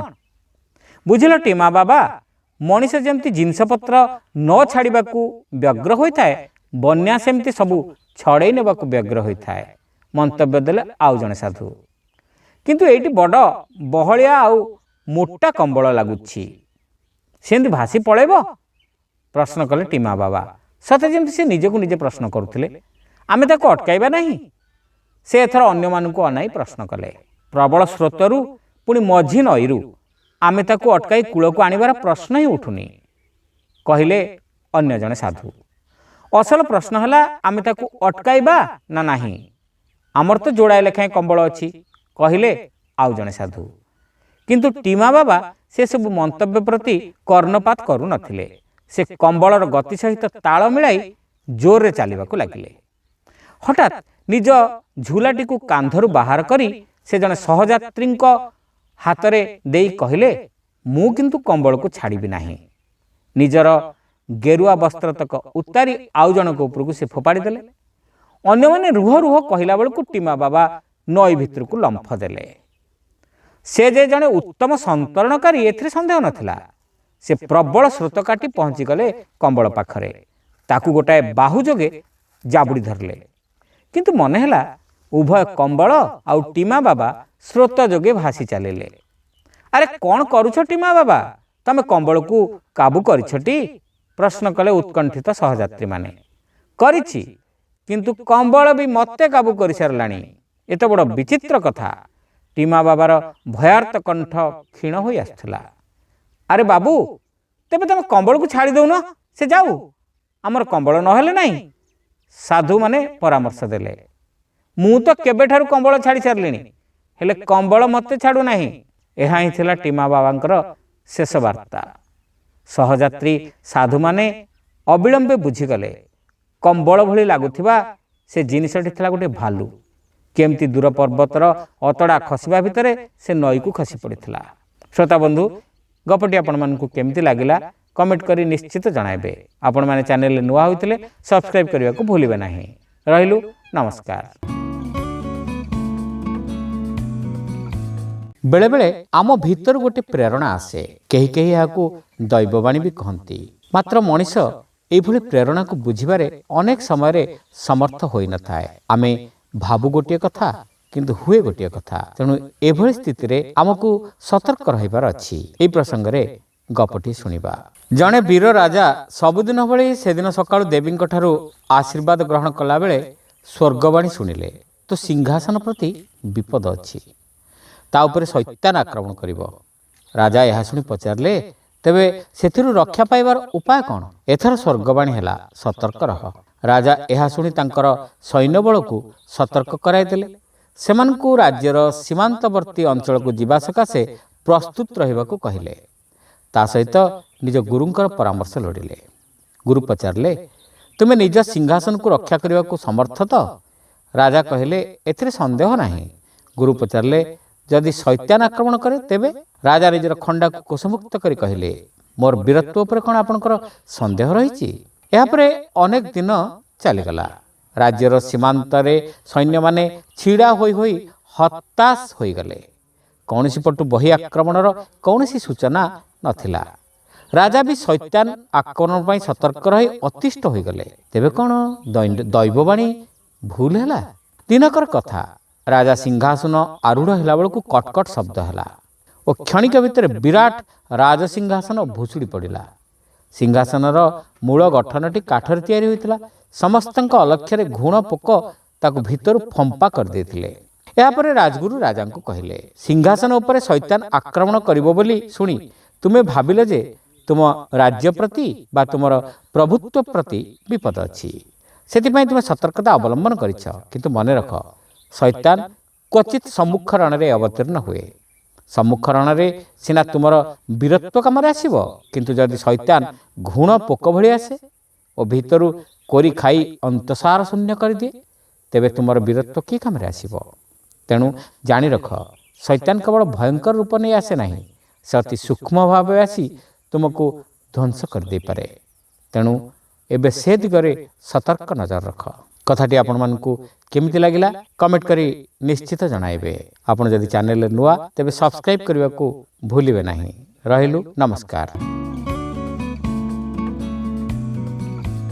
सबुठारु श्रेष्ठ धर्म हला मानविकता मानविकता हमको शिक्षा दिए जड़े पीड़ितर सेवा शुश्रूषा करने लगी मात्र युद्ध क्षेत्र में जो माने योद्धा से माने अन्य को आहत करती साधारण मनुष्य ताहा कर न थाए आउ साधु संत माने तो ताठारु आहुरी ऊर्ध्वरे साधु संत मानकर चरित्र हैला मनुष्य को जीवन देबा नेबा नुहे ए प्रसंग रे कपटिए थरे राजा दरबार रे बसिथिला बेले देखिले जे किछि सैनिक जड़े सन्यासींकर दुई हाथ को बांधी भिडी भिडी आणुछंती राजा विस्मित होई जड़े सन्यासी को कहीं एमती अपमानजनक भावे आग को अणा जाउछि बोली पचारले यह शुणी सैनिक मानक भितरु जड़े कहला महाराज ए सन्यासी कौन साधु नुहंती ये होउछंती जड़े देशद्रोही आपण यार विचार करंतु राजा कहले सब कथा खोलिकरी कह तापरे विचार करिबा से सैनिकों भितरु जड़े कहला महाराज आपण जानिछंती जे आपण को हत्या करबा सकाशे आम पड़ोसी राजा जड़े गुप्तचर को एठाकू पठाई ए खबर पाइला परे आमे ताकू धरिबाकू जाइथिलु किंतु से भारी विचक्षण योद्धा थिबारु आम सेनापति ता सह युद्ध करी ताकू परास्त कले और हत्या कले राजा कहिले ता तो ठीक तेबे कौन हला सैनिक कहला हेले महाराज से मरी नथिला जंगल भितर गुरुतर भावे आहत होई मृतवत पड़िथिला तार श्वासक्रिया चालू रहिथिला ताकू जंगल पशु खांतु बोली आमे ताकू छाड़ दे चली आसथिलु आमे भाबिथिलु से मरीजिब किंतु से मला नाही कारण से स्थान पाखरे एई सन्यासीर आश्रम अछि से भल भावे जानिथिला जे ये होची शत्रु राज्यर गुप्तचर एवं आपन को मारिबा को आछि तथापि ये ताकू निज आश्रम रे सेवा शुश्रूषा करी भल कला एवं से चर भल होई निज देश को फेरीगला ताकू आपण देशद्रोही कहिबे नहीं तो कौन कहिबे राजा कहले अरे मूढ़ माने तमे करूछ कौन आंकु शीघ्र खोल ये आदौ देशद्रोही नुहंती सेठी उपस्थित समस्त सभासद कहले महाराज ये कि उद्भट विचार शत्रु राज्यर चर को जी सेवा करी पुणी भल करदेला से देशद्रोही नहेला केमती राजा कहले तेबे शुण सैनिक माने से चर सहित युद्ध करी हत्या करिबा सेमानकर दायित्व बा धर्म थिला किंतु जड़े सन्यासी सकाशे से जड़े मनीष शत्रु मित्र भावना ठारू उपरे तार सेवा करिबा मानविकता दृष्टि सन्यासींकर दायित्व थिला से निजर दायित्व ठिकणा भाव तुलाई तेणु तांको मुक्त कर श्रोता बंधु गपटी आपण मानकु केमिति लागिला कमेंट करी निश्चित जणाइबे आपण माने जदि चैनल नुआ तेबे सब्सक्राइब करिया को डेरी करंतु नाही। रामेन्द्र और शिवांशुंक भितरे बाल्यकालर थिला घनिष्ठ बंधुता रामेन्द्रंकर पत्नी अनुपमा और शिवांशुंकर पत्नी सुभद्रा मध्य परस्पर को भल पाती विवाहर 1 वर्ष परे रामेन्द्रंक घरे एक पुत्री और शिवांशुंक घरे एक पुत्र संतान जन्म नेला देखु देखु से माने युवा बयस रे उपनीत हेले रामेन्द्र और शिवांशु दुई मित्रंकर जीवन रे अनेक परिवर्तन घटला सिना धन संपत्ति विषय किंतु दुईंकर विशेष किछि बदलिला नाही सेई ग्राम रे रही परिश्रम करी सेमाने केवल निजर जीवन निर्वाह करबाकू लागिथिले विशेष किछि उन्नति करि पारु नथिले रामेन्द्र अल्प पाठ पढ़िथिले तेणु ग्रामर पिलामानंकु घर सम्मुखरे थिबा निम्ब गछ तळे बसी पाठ पढ़ाउथिले ग्रामवासी मध्य तांकु यथासंभव साहाय्य करुथिले सेई धनरे परिवार चलुथिला अपरपक्षे शिवांशु निजर पूर्वपुरुष अमलर 2 एकर जमीरे चाष करी फसल उपजाउथिले और सेइथिरे तांकर परिवार चलाउथिले शिवांशुंकर वैद्यशास्त्र रे रुचि थिला तेणु ए संबंध रे से किछि ज्ञान मध्य हासिल करथिले जंगलर जड़ी बूटी द्वारा से छोटपट रोग भल करि पारुथिले ଲୋକମାନେ ତାଙ୍କ ଔଷଧକୁ ବିଶ୍ୱାସ କରୁଥିଲେ। ଧନୀ ଲୋକ ନିଜର ଚିକିତ୍ସା କରାଇ କିଛି ଅର୍ଥ ତାଙ୍କୁ ଦେଉଥିଲେ। ଗରିବ ଲୋକଙ୍କ ପାଖରୁ ସେ କିଛି ନେଉନଥିଲେ। କେବେ କେବେ ଦୁଇ ମିତ୍ର ପରସ୍ପର ସୁଖ ଦୁଃଖ ବାଣ୍ଟୁଥିଲେ। ଦିନେ କଥା ପ୍ରସଙ୍ଗରେ ରାମେନ୍ଦ୍ର ଶିବାଂଶୁଙ୍କୁ କହିଲେ, ତୁମ ପୁଅ ବୁଦ୍ଧିମାନ ଓ ଉତ୍ତମ ସ୍ୱଭାବର ଅଟେ। ତୁମେ ତାଙ୍କୁ ସହରରେ ପାଠ ପଢ଼ାଇ ମଣିଷ କରିଛ। ମୋ ଝିଅର ସ୍ୱଭାବ ଭଲ, ହେଲେ ତାର ଶରୀରର ରଙ୍ଗ ବହୁତ କଳା। ମୁଁ ତାର ବିବାହ ପାଇଁ ବହୁତ ଚେଷ୍ଟା କଲିଣି, କିନ୍ତୁ ସବୁ ବୃଥା। ତାକୁ ବିବାହ କରିବାକୁ କେହି ରାଜି ହେଉନାହାନ୍ତି। ରାମେନ୍ଦ୍ର, ମନ ଦୁଃଖ କରନା। ପ୍ରଭା ପାଇଁ କିଏ ତ ହେଲେ କେଉଁଠି ଜନ୍ମ ହେଇଥିବ। ତୁମର ମନ ପବିତ୍ର ଓ ଉତ୍ତମ, ତେଣୁ ଯାହା ହେବ ଭଲ ହେବ। ଶିବାଂଶୁ ତାଙ୍କୁ ଭରସା ଦେଲେ। ଏହି ସମୟରେ ଖବର ଆସିଲା ଯେ ଗ୍ରାମର ମୁଖିଆ ସିଡ଼ିରୁ ଖସିପଡ଼ି ଜଖମ ହୋଇଯାଇଛନ୍ତି ଏବଂ ତୁରନ୍ତ ଶିବାଂଶୁଙ୍କୁ ସେଠାରେ ପହଞ୍ଚିବା ପାଇଁ ଲୋକ ପଠାଇଛନ୍ତି। ଶିବାଂଶୁ ତରବର ହୋଇ ବାହାରିଗଲେ। ପତି ଗ୍ରାମର ମୁଖିଆଙ୍କ ପାଖକୁ ଚାଲିଯିବାରୁ ପତ୍ନୀ ସୁଭଦ୍ରା ଜଡ଼ିବୁଟି ସଂଗ୍ରହ ପାଇଁ ନିଜେ ଜଙ୍ଗଲକୁ ଗଲେ। କେତେ ସମୟ ଜଡ଼ିବୁଟି ସଂଗ୍ରହ କରିବା ପରେ ତାଙ୍କର ନଜର ବରଗଛ ମୂଳରେ ପଡ଼ିଥିବା ଗୋଟିଏ ଚିଜ ଉପରେ ପଡ଼ିଲା। ସେ ସେଠାକୁ ଗଲେ ଓ ତାହା ଉଠାଇ ଆଣି ଦେଖିଲେ ତାହା ଏକ ଦେବୀ ମୂର୍ତ୍ତି ଓ ମାଟିରେ ଲାଗିଯାଇ ପରିଷ୍କାର ଦୃଶ୍ୟ ହେଉନଥିଲା। ସେ ସେହି ମୂର୍ତ୍ତିକୁ ପାଣିରେ ଧୋଇ ସଫା କରିଦେଲେ ଓ ଜଙ୍ଗଲୀ ଫୁଲରେ ସଜାଇ ଦେଲେ। ତାପରେ ହାତ ଯୋଡ଼ି ପ୍ରାର୍ଥନା କଲେ, ମା, କେତେ ଦିନ ହେଲା ତୁମେ ଏଠାରେ ପଡ଼ି ରହିଛ ମୋତେ ଜଣା ନାହିଁ। ଏବେଠାରୁ ମୁଁ ଯେବେ ଜଙ୍ଗଲକୁ ଆସିବି ତମର ପୂଜା କରିବି। ତୁମେ ସମସ୍ତଙ୍କର ମଙ୍ଗଳ କରିବ ମା। ଏପରି ଜଣାଣ କରି ସେ ଘରକୁ ଫେରିଗଲେ। ସାରାଦିନ ସୁଭଦ୍ରାଙ୍କ ଚକ୍ଷୁ ସମ୍ମୁଖରେ ଦେବୀଙ୍କର ପ୍ରତିମା ଝଲସି ଉଠୁଥିଲା। ରାତିରେ ଶୋଇବାକୁ ଗଲାବେଳେ ସେ ଦେବୀଙ୍କୁ ପ୍ରାର୍ଥନା କରି ନିଦ୍ରା ଗଲେ। ଭୋର ବେଳକୁ ଦେବୀ ସ୍ୱପ୍ନରେ ପ୍ରକଟିତ ହୋଇ କହିଲେ, ସୁଭଦ୍ରା, ଦୀର୍ଘକାଳ ଧରି ମୁଁ ପୂଜାରୁ ବଞ୍ଚିତ ଥିଲି। ତୁମ ଭକ୍ତି ମୋତେ ସନ୍ତୁଷ୍ଟ କରିଛି।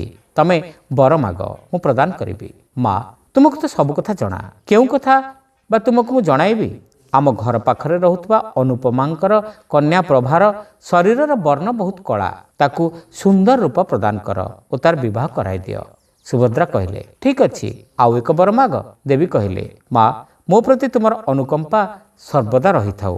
ସୁଭଦ୍ରା ପ୍ରଣାମ ଜଣାଇଲେ। ତେବେ ଶୁଣ, ଜଙ୍ଗଲରେ ମୋର ମୂର୍ତ୍ତିର ଉତ୍ତର ଦିଗକୁ ଗଲେ ହଳଦିଆ ରଙ୍ଗର ଫୁଲ ଫୁଟିଥିବା ଗୋଟିଏ ଲତା ଦେଖିବାକୁ ପାଇବ। ସେହି ଫୁଲରେ ଦୁଧ ମିଶାଇ ସେହି କନ୍ୟାକୁ 5 ଦିନ ପିଇବାକୁ ଦେବ। ତୁମର ମନୋକାମନା ପୂରଣ ହେବ। ଏହା କହି ଦେବୀ ଅଦୃଶ୍ୟ ହୋଇଗଲେ। ସୁଭଦ୍ରା ଚମକି ପଡ଼ି ନିଦରୁ ଉଠିଲେ ଓ ଦେବୀଙ୍କୁ ପ୍ରଣାମ ଜଣାଇଲେ। ସେ ଶିବାଂଶୁଙ୍କୁ ନିଜର ସ୍ୱପ୍ନ ବିଷୟରେ କହିଲେ। ଦୁହେଁ ଜଙ୍ଗଲକୁ ଗଲେ ଓ ଦେବୀଙ୍କ ନିର୍ଦ୍ଦେଶ ଅନୁସାରେ ହଳଦିଆ ଫୁଲ ତୋଳି ଆଣିଲେ। ତାକୁ ଦୁଧରେ ମିଶାଇ ରାମେନ୍ଦ୍ରଙ୍କର ପୁତ୍ରୀ ପ୍ରଭାକୁ ପିଇବାକୁ ଦେଲେ। ଏପରି 5 ଦିନ କରିବା ପରେ ଶରୀରର ରଙ୍ଗ ତୋଫା ହୋଇଆସିଲା। ସେ ମଧ୍ୟ ବହୁତ ସୁନ୍ଦର ଓ ଆକର୍ଷଣୀୟ ଦିଶିଲା। ତାର ପିତାମାତାଙ୍କର ଆନନ୍ଦର ସୀମା ରହିଲା ନାହିଁ। ଅନୁପମା କୃତଜ୍ଞତା ପୂର୍ବକ ସୁଭଦ୍ରାଙ୍କ ହାତ ଧରି ପକାଇ କହିଲେ, ଆମେ 2 ଜଣ ତୁମ ପାଖରେ ସର୍ବଦା ଋଣୀ ରହିବୁ। ସୁଭଦ୍ରା କହିଲେ, ଏହା ସବୁ ଦେବୀଙ୍କର ମହିମା। ପ୍ରଭାର ସୌନ୍ଦର୍ଯ୍ୟ ସମ୍ପର୍କରେ ଲୋକମାନେ ଜାଣିପାରିଲେ। ଅନେକ ଜାଗାରୁ ବିବାହ ପ୍ରସ୍ତାବ ଆସିଲା। ନିକଟସ୍ଥ ସହରର ଜଣେ ବେପାରୀ 1 ଲକ୍ଷ ଟଙ୍କା ଦେଇ ନିଜର ପୁତ୍ର ସହିତ ପ୍ରଭାର ବିବାହ କରାଇ ଦେବାକୁ ମନ ବଳାଇଲେ। ରାମେନ୍ଦ୍ର ଏତେ ପ୍ରସ୍ତାବ ମଧ୍ୟରେ କେଉଁଟି ଗ୍ରହଣ କରିବେ ଦ୍ୱନ୍ଦ୍ୱରେ ପଡ଼ିଗଲେ। ପ୍ରଭା ପିତାଙ୍କର ମନୋଭାବ ଜାଣିପାରିଲା ଓ ତାଙ୍କୁ କହିଲା, ବାପା, ସହରରେ ରହୁଥିବା ଶିବାଂଶୁ ମଉସାଙ୍କ ପୁଅ ହିତେଶକୁ ପ୍ରଥମେ ପଚାରି ଦେଖନ୍ତୁ। ସେ ମୋତେ ବିବାହ କରିବାକୁ ରାଜି ଅଛନ୍ତି କି ନାହିଁ, ତାପରେ ଅନ୍ୟ ପ୍ରସ୍ତାବ କଥା ବିଚାର କରିବେ। ରାମେନ୍ଦ୍ରଙ୍କୁ କନ୍ୟାର ଏହି କଥା ଠିକ୍ ଲାଗିଲା ନାହିଁ।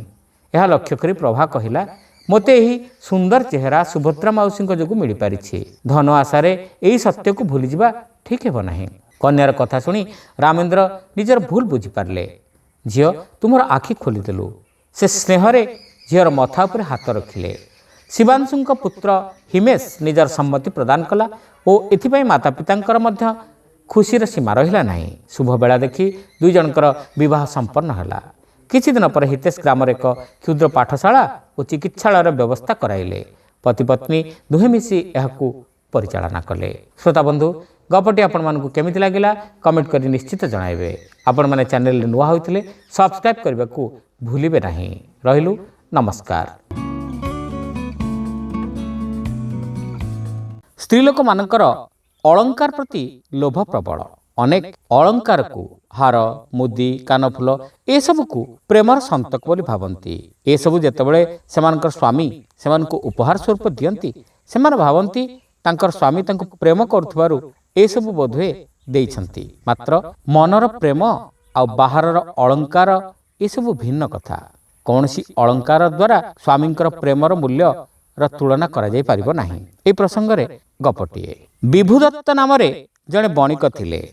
ତାଙ୍କର ଧନ ସମ୍ପତ୍ତି ବହୁତ ଥିଲା। ଥରେ ସେ ତାଙ୍କ ପତ୍ନୀଙ୍କୁ ଏକ ଦୁର୍ମୂଲ୍ୟ ହାର ଉପହାର ସ୍ୱରୂପ ଦେଲେ। ବିଭୁଦତ୍ତଙ୍କର ପତ୍ନୀ ତାକୁ ପିନ୍ଧି ସାହି ପଡ଼ିଶା ଯାଇ ସମସ୍ତଙ୍କୁ ଦେଖାଇଲେ ଏବଂ କହିଲେ, ଦେଖ ମୋ ସ୍ୱାମୀ ମୋତେ କେତେ ଭଲ ପାଆନ୍ତି। ଏ କଥାଟି ବାଧିଗଲା ବିଭୁଦତ୍ତଙ୍କର ପତ୍ନୀଙ୍କର ପରମ ବାନ୍ଧବୀଙ୍କୁ। ତାଙ୍କ ସ୍ୱାମୀ ଗୁରୁଦତ୍ତ ତାଙ୍କୁ ସେ ଯାଏ ଏଭଳି କିଛି ଉପହାର ଦେଇନଥିଲେ। ସେ ମନ ମାରି ଘରକୁ ଫେରିଲେ। କଥା କ'ଣ ବୋଲି ଜାଣିବା ପାଇଁ ଗୁରୁଦତ୍ତ ବହୁତ ପଚାରିବାରୁ ତାଙ୍କ ପତ୍ନୀ ମନ କଥା କହିଦେଲେ। ସେ କହିଲେ, ତମେ ଯଦି ମୋତେ ସତରେ ଭଲ ପାଉଥାଅ ତେବେ ମୋ ଲାଗି ସେଇଭଳି ଏକ ହାର ଆଣିଦିଅ। ଗୁରୁଦତ୍ତ କହିଲେ, ମୁଁ ତୁମକୁ ଭଲ ପାଏ ବୋଲି ତମ ମନରେ ସନ୍ଦେହ ଅଛି କି? ତଥାପି ଯଦି କହୁଛ ଚେଷ୍ଟା କରିବି। ଗୁରୁଦତ୍ତ ବିଭୁଦତ୍ତଙ୍କ ଭଳି ଧନୀ ନଥିଲେ। ଅଳଙ୍କାର ଦୋକାନରେ ଠିକ୍ ସେଇଭଳି ଏକ ହାରର ମୂଲ୍ୟ ବୁଝିଲା ପରେ ତାଙ୍କର ବୁଦ୍ଧି ହଜିଗଲା। ସେ କିନ୍ତୁ ହାରଟି କିଣିବା ପାଇଁ ବଦ୍ଧ ପରିକର ଥିବାରୁ ଅନେକ ସ୍ଥାବର ସମ୍ପତ୍ତି ଜମିବାଡ଼ି ବିକ୍ରି କରି ହାରଟି କିଣିବା ସକାଶେ ଅର୍ଥ ଜୁଟାଇ ପାରିଲେ। ତାପରେ ଗୁରୁଦତ୍ତ ପତ୍ନୀଙ୍କୁ ହାର ଦେଲାବେଳେ କହିଲେ, ହାରଟି ନିଅ, କିନ୍ତୁ ଏହା ସହିତ ଭଲ ପାଇବାକୁ ଯୋଡ଼ିବ ନାହିଁ। ମୋର ତୁମ ପ୍ରତି ସ୍ନେହ ସହିତ ଏ ହାରର କିଛି ସମ୍ପର୍କ ନାହିଁ। ଦିନେ ବିଭୁଦତ୍ତଙ୍କ ପତ୍ନୀଙ୍କ ବେକରୁ ହାରଟି କେଉଁଠି ପଡ଼ିଗଲା। ସେ ବ୍ୟତିବ୍ୟସ୍ତ ହୋଇପଡ଼ିଲେ। ତାଙ୍କ ସ୍ୱାମୀ ଭୀଷଣ ବିରକ୍ତ ହେବେ। ଏହା ଥିଲା ସେମାନଙ୍କର ପ୍ରେମର ସନ୍ତକ। ସେ ଏବେ କ'ଣ କରିବେ ଏହା କହି କାନ୍ଦିବାକୁ ଲାଗିଲେ। ଗୁରୁଦତ୍ତଙ୍କ ପତ୍ନୀ ଏହା ଦେଖି ବ୍ୟସ୍ତ ହୋଇପଡ଼ିଲେ। ତେବେ ହାରଟି ସକାଶେ ବାନ୍ଧବୀ ସ୍ୱାମୀଙ୍କର ଦ୍ୱାରା ଲାଞ୍ଛିତା ହେବେ ଜାଣି ସେ ନିଜ ହାରଟି ତାଙ୍କୁ ଦେଇଦେଲେ। ବିଭୁଦତ୍ତଙ୍କ ପତ୍ନୀ ଚକିତ ହୋଇ କହିଲେ, ତୁମେ ତୁମ ସ୍ୱାମୀଙ୍କୁ କି ଜବାବ ଦେବ? ଇଏ ପରା ତୁମ ଦୁହିଁଙ୍କର ପ୍ରେମର ସନ୍ତକ। ପୁଣି ତୁମ ସ୍ୱାମୀ କେତେ କଷ୍ଟରେ ହାର କିଣିଥିଲେ। ଗୁରୁଦତ୍ତଙ୍କ ପତ୍ନୀ କହିଲେ, ତୁମେ ସଂକୋଚ ନ କରି ଏହାକୁ ନିଅ। ମୁଁ ଏବେ ବୁଝିଗଲିଣି ପ୍ରେମ କାହାକୁ କହନ୍ତି। ଏହା ଯେତେ ମୂଲ୍ୟବାନ ହୋଇଥିଲେ କ'ଣ ହେବ? ଏହାକୁ ମୋର ସ୍ୱାମୀଙ୍କର ସ୍ନେହ ସହିତ ଯୋଡ଼ିବି ନାହିଁ। ଏହା ମୋ ପାଖରେ ନଥିଲେ ବି ସେ ମୋତେ କିଛି ପଚାରିବେ ନାହିଁ। ହଜିଗଲା ବୋଲି ଜାଣିଲେ କ୍ଷମା କରିଦେବେ, କାରଣ ସେ ମୋତେ ସତରେ ଭଲ ପାଆନ୍ତି। ଏ କଥାଟି ଆପଣଙ୍କୁ କେମିତି ଲାଗିଲା କମେଣ୍ଟ କରି ନିଶ୍ଚିତ ଜଣାଇବେ। ଚ୍ୟାନେଲରେ ନୂଆ ହୋଇଥିଲେ ସବସ୍କ୍ରାଇବ୍ କରିବାକୁ ଭୁଲିବେ ନାହିଁ। ରହିଲୁ, ନମସ୍କାର। ବାପା ପୁଅକୁ କହିଲେ, ଆମ ବିଚାର ପଦ୍ଧତି ଓ ଭଗବାନଙ୍କ ବିଚାର ପଦ୍ଧତି ଭିତରେ ବହୁତ ତଫାତ୍। ଧର ଜଣେ ଏଠି ନରହତ୍ୟା କଲା, ତାହେଲେ ତା ଉପରେ ଗୋଟିଏ କି ଦୁଇଟି ଦଫା ଲାଗିଲା, ତାର ବିଚାର କରାଗଲା ଓ ତାକୁ ଦଣ୍ଡ ଦିଆଗଲା। କିନ୍ତୁ ଭଗବାନଙ୍କ ବିଚାରରେ ବହୁତ ଦିଗ ପ୍ରତି ନଜର ଦିଆଯାଏ। ଗପଟିଏ। ଥରେ ଜଣେ ଲୋକର ଆତ୍ମାକୁ ନେଇ ଯମଦୂତମାନେ ଯମରାଜାଙ୍କ ପାଖରେ ପହଞ୍ଚିଲେ। ତାର ଜୀବନର ରେକର୍ଡରୁ ଜଣାପଡ଼ିଲା ଯେ ସେ ଗୋଟେ ହତ୍ୟା କରିଛି। ତେଣୁ ତାକୁ କୁମ୍ଭୀପାକ ନର୍କର ଯନ୍ତ୍ରଣା ମିଳିବା ନିଶ୍ଚିତ ଥିଲା। ଯମରାଜା ଚିତ୍ରଗୁପ୍ତଙ୍କୁ କହିଲେ, ସେ କ'ଣ କେମିତି ହତ୍ୟା କଲା ସେ ବିଷୟରେ ବିଶଦ ଭାବରେ କହ।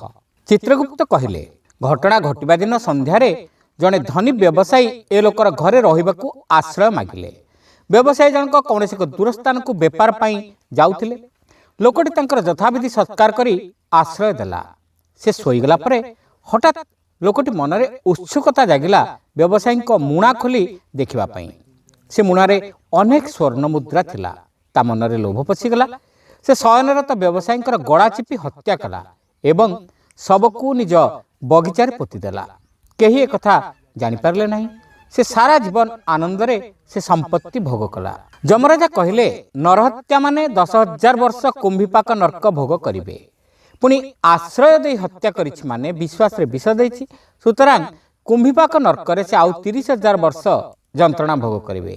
ଶୋଇଥିବା ଅବସ୍ଥାରେ ମାରିଛି ମାନେ ଆହୁରି ମାରାତ୍ମକ। ସେଥିପାଇଁ ଆଉ 10,000 ବର୍ଷର କୁମ୍ଭୀପାକ ଯନ୍ତ୍ରଣା। ଏମିତି ମୋଟ 50,000 ବର୍ଷ କୁମ୍ଭୀପାକ ନର୍କ ଭୋଗିବାର ଦଣ୍ଡ ବିଧାନ କରାଯାଉ। ଭଗବାନଙ୍କ ପାଖକୁ ଯମ ଫାଇଲଟି ପଠାଇଦେଲେ। ଭଗବାନ ସେ ଦଣ୍ଡରେ ଆଉ 10,000 ବର୍ଷର କୁମ୍ଭୀପାକ ଯନ୍ତ୍ରଣା ଯୋଡ଼ିଦେଲେ। କାରଣ ହତ୍ୟା କରିସାରି ବି ସେ ସାରା ଜୀବନ କିଛି ନ ଜାଣିଲା ଭଳି ରହିଛି।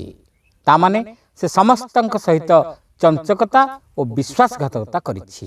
ଶ୍ରୋତା ବନ୍ଧୁ, ଗପଟି ଆପଣମାନଙ୍କୁ କେମିତି ଲାଗିଲା କମେଣ୍ଟ କରି ନିଶ୍ଚିତ ଜଣାଇବେ। ଚ୍ୟାନେଲରେ ନୂଆ ହୋଇଥିଲେ ସବସ୍କ୍ରାଇବ୍ କରିବାକୁ ଭୁଲିବେ ନାହିଁ। ରହିଲୁ, ନମସ୍କାର।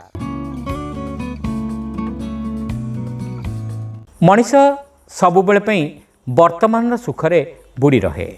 से निजर भविष्यत भाग्य कथा आदौ चिंता करे नाही। यौवन बेले से लंबा जीवन चाहे, किंतु जीवन जदि सतक सत लंबा हो जाए तेबे ताहा कौन अभिशाप ना आशीर्वाद। यही प्रसंग में गपटीए। जड़े साधु तांको चेलांक सहित सहर में पहुँचिले। जड़े बड़ धनी लोक घरे से किछि दिन रहिबाक चाहिए, किंतु व्यवसायी जनक थिले कृपण, लोभी आ दुष्ट प्रकृतिर। से साधु सन्त उपर भीषण विरक्त होते। तेणु से निजर चाकर मान डाकी कहले, ए बाबाजी को गला धक्का दे एठू बाहर कर दियो। चाकर माने माड़ी आसला बेलू साधु से हाथ देखाई अटकाई देले और कहले, मु जाउछि, तमर मालिक दीर्घजीवी हुंतु। चेलाटी साधुंकर कथा शुणी विस्मित है सीना, किछि पचारिबाकू साहस कला नहीं। एणे भृत्य मान साधु तांकु देइथिबा आशीर्वाद बाबद रे शुणी धनी जनक अट्टहास्य करी कहले, बाबाजी डरीगला। अनेक वर्ष बीतीगला। साधु अति वृद्ध हो जाइथिले। तांको चेला भी प्रवीण हो सारिथिले। दिने साधुंको चेला से सहर बाट देई कौनसी काम रे गला बेलू तार मने पड़गला अनेक वर्ष तले घटिथिबा घटनाटी विषय।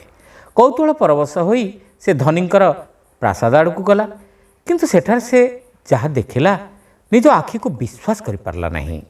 धनींकर प्रासाद एक भग्न स्तूपरे परिणत हो जाइथिला। धनी कुआड़े गले बोली से पचारते सहरर लोके कहले, से अभिशप्त लोकर कथा कहना, से एबे भिकारी भली को अपंतरारे पड़िथिबो।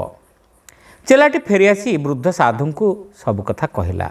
साधु कहले, से दिन मु से धनी लोकर चारिपाखरे दुर्भाग्यर कला छाई घेरी रहिथिबार देखि पारथिली। से दुर्भाग्य क्रम तार मृत्यु भी थिला। से दिन क्रोधरे मु ताकु जहा कहिथिली तार प्रकृति रे ताहा ता प्रति आशीर्वाद नथिला, थिला एक अभिशाप। किंतु ताकु से आशीर्वाद बोली भाबी नेला। ता आखि आगरे तार पिला परिवार बंधु सब गोटी गोटी होई गले। से भिकारी होई गला, किंतु से निजे मला नाही। दीर्घ जीवन पाई एबे से ताकु भोगी चलीछि। साधु कहले, मनुष्य जेहेतु वर्तमान सुखरे बुड़ी रहे, से भविष्यतर भाग्य नहीं चिंता करे ना। यौवन बेले से लंबा जीवन चाहे, किंतु जीवन सतकु सत लंबा हो गले ताहा अभिशाप पलटि जाए। श्रोता बंधु, गपटी आपण मानकु केमिति लागिला कमेंट करी निश्चित जणाइबे। आपण माने जदि चैनल नुआ तेबे सब्सक्राइब करने को भूलिबे नहीं। रहिलु नमस्कार। निजर प्रशंसा सुनिबाकू समस्ते भल पाती, मात्र समालोचना सुनिबाकू केही भी प्रस्तुत नथांती। किंतु एक कथा सत, प्रशंसा आम कामर त्रुटि आमको देखाई न थाए, बरं समालोचना ही आमे करुथिबा कामरे केउठी त्रुटि अछि ताहा आम आगरे आनी थोई दिए। तेणु समालोचना को सुनिबा और धैर्य धरी निजर कामरे त्रुटि सुधारिबा ही आवश्यक। ए प्रसंगरे गपटीए। गोटे सहर रे थिले जने शिल्पी। से खूब कम मूर्ति गढ़ुथिले, किंतु जेतेबेले भी से गोटे मूर्ति संपूर्ण करुथिले सारा सहर रे चहल पड़ जाउथिला। लोके कहूथिले, एभली मूर्ति कौनसी मनीष पक्षरे गढ़िबा संभव नुहे। जड़े प्रतिभावान तरुण शिल्पींक पाखरे पहुंची तांकठारु मूर्ति तैयारीर कला शिखिबाकू चाहिए। शिल्पी किछि कहिले नाही, किंतु तांको पत्नी कहिले, जदि तुमे सतरे किछि शिखिबाकू चाह तेबे आम घरे गोटे दिन रुह। तांको अगोचर रे तांको अनुध्यान कर, देखिब शिखिजिब। तरुण कहिला, दिनकर शिखिजिबी, एहा कोन संभव? शिल्पींक पत्नी कहिले, एई गोटे बाट, कारण से काहाकू किछि शिखांती नाही। एबे भी से समस्तंक ठारु शिखुचंती बोली कहंती। तरुण बाध्य होई सेठी दिनटी काटिबाकू स्थिर कला। से लक्ष्य कला जे सेई दिनर अधिकांश समय शिल्पी गोटे अधागढ़ा मूर्ति पाखरे काटिदेले। दिन तमाम तांकर अनेक बंधु और प्रशंसक आसिले और शिल्पींक कामर बहुत तारीफ कले। शिल्पी भी कृत्य हेले। संध्या बेले आसी पहुंचिले जने शिल्पी। से शिल्पी अति कटु भाषा समस्तंकर काम को समालोचना करंती बोली दुर्नाम थाए। केही तांको पाखरे पुरांती नाही। से शिल्पींक मूर्तिर विभिन्न खुण बाहर करियाकू लागिले। शिल्पी बेस भाव गंभीर मुद्रा रे सब शुणिले, किछि उत्तर देले नाही कि कौनसी प्रतिक्रिया प्रकाश कले नाही। से गला परे शिल्पी अधागढ़ा मूर्ति पाखरे काम आरंभ कले। संध्या होई आस्ताए तरुणंकु शिल्पींक पत्नी कहले, तुम शिक्षा शेष हला, तुम एबे जाओ। ତରୁଣ କିଛି ବୁଝିପାରିଲେ ନାହିଁ। ଶିଳ୍ପୀଙ୍କ ପତ୍ନୀ କହିଲେ, ମୋ ସ୍ୱାମୀ ନିଜ ବନ୍ଧୁ ଓ ପ୍ରଶଂସକଙ୍କ କଥା ଶୁଣି ଖୁସି ହେଲେ ସତ, କିନ୍ତୁ ସେସବୁକୁ ଗୁରୁତ୍ୱ ଦେଲେ ନାହିଁ। କିନ୍ତୁ ତାଙ୍କୁ ତୀବ୍ର ସମାଲୋଚନା କରୁଥିବା ଶିଳ୍ପୀଙ୍କ କଥାକୁ ଗୁରୁତ୍ୱ ଦେଇ ନିଜର ଖୁଣ ବାବଦରେ ସଚେତନ ହୋଇ କାମ ଆରମ୍ଭ କଲେ। ସେହି ସମାଲୋଚକ ଶିଳ୍ପୀଙ୍କୁ ଅନ୍ୟ କୌଣସି ଶିଳ୍ପୀ ପାଖରେ ପୁରାନ୍ତି ନାହିଁ। ତାଦ୍ୱାରା ସେମାନେ ନିଜର କ୍ଷତି କରନ୍ତି। ମୋ ସ୍ୱାମୀ କିନ୍ତୁ ସେଥିରୁ ଶିଖନ୍ତି। ଏବେ କ'ଣ କରିବା ଉଚିତ ତାହା ତରୁଣ ବୁଝିପାରିଲେ। ଶ୍ରୋତାବନ୍ଧୁ, କଥାଟି ଆପଣଙ୍କୁ କେମିତି ଲାଗିଲା କମେଣ୍ଟ କରି ନିଶ୍ଚିତ ଜଣାଇବେ। ଆପଣମାନେ ଯଦି ଚ୍ୟାନେଲରେ ନୂଆ, ତେବେ ସବସ୍କ୍ରାଇବ୍ କରିବାକୁ ଭୁଲିବେ ନାହିଁ। ରହିଲୁ, ନମସ୍କାର। ଜୀବନର ପ୍ରତି ପଦକ୍ଷେପରେ ମଣିଷ ଶିଖିଥାଏ। କେତେବେଳେ କାହା ଭାଗ୍ୟରେ କେଉଁଠୁ କିଭଳି ଶିକ୍ଷା ମିଳିବ ସେ କଥା କହିହେବ ନାହିଁ। ବିଶେଷ କରି ପ୍ରକୃତି ଆମକୁ ଅନେକ କିଛି ଶିକ୍ଷା ଦେଇଥାଏ। ପ୍ରକୃତି ହେଉଛି ଆମର ବାସ୍ତବ ଜୀବନ ବିଦ୍ୟାଳୟ ଓ ଭଗବାନଙ୍କ ବିଦ୍ୟାଳୟ। ଏହି ପ୍ରସଙ୍ଗରେ ଗପଟିଏ। ଗୋଟିଏ ଗାଁରେ 3 ଭାଇ ରହୁଥିଲେ। ଏମାନଙ୍କ ଭିତରେ ସାନ ଭାଇଟି ଥିଲା ମହା ଅଳସୁଆ। ଥରେ ଜଣେ ସିଦ୍ଧ ଯୋଗୀ ସାନ ଭାଇର କପାଳ ଦେଖି କହିଲେ, ତମେ ଖୁବ୍ ଭାଗ୍ୟବାନ, କାରଣ ଭଗବାନଙ୍କର ନଜର ସବୁବେଳେ ତୁମ ଉପରେ ଅଛି। ଯୋଗୀଙ୍କ ଠାରୁ ଏହି କଥା ଶୁଣିବା ପରଠାରୁ ସାନ ଭାଇ ଆହୁରି ଅଳସୁଆ ହୋଇଗଲା। ତେଣୁ ଦିନେ ବଡ଼ 2 ଭାଇ ତାକୁ ଭୁଲେଇ ନେଇ ଜଙ୍ଗଲ ଭିତରେ ଛାଡ଼ିଦେଇ ପଳାଇ ଆସିଲେ। ଅଗନା ଅଗନି ବନସ୍ତ ଭିତରେ ସାନ ଭାଇ ବାଟ ପାଇଲା ନାହିଁ। ତାପରେ ସେ କାନ୍ଦିବାକୁ ଲାଗିଲା। ସେ ପୁରା ହତାଶ ହୋଇଗଲା। 2-4 ଦିନ ଭୋକରେ ରହିବା ପରେ ସେ ବିକଳ ହୋଇ ଖାଦ୍ୟ ଖୋଜିଲା। ସେତିକିବେଳେ ସେ ଭାବିଲା, ମୁଁ ତ ବୟସରେ ତରୁଣ, ହାର ମାନିବି କାହିଁକି?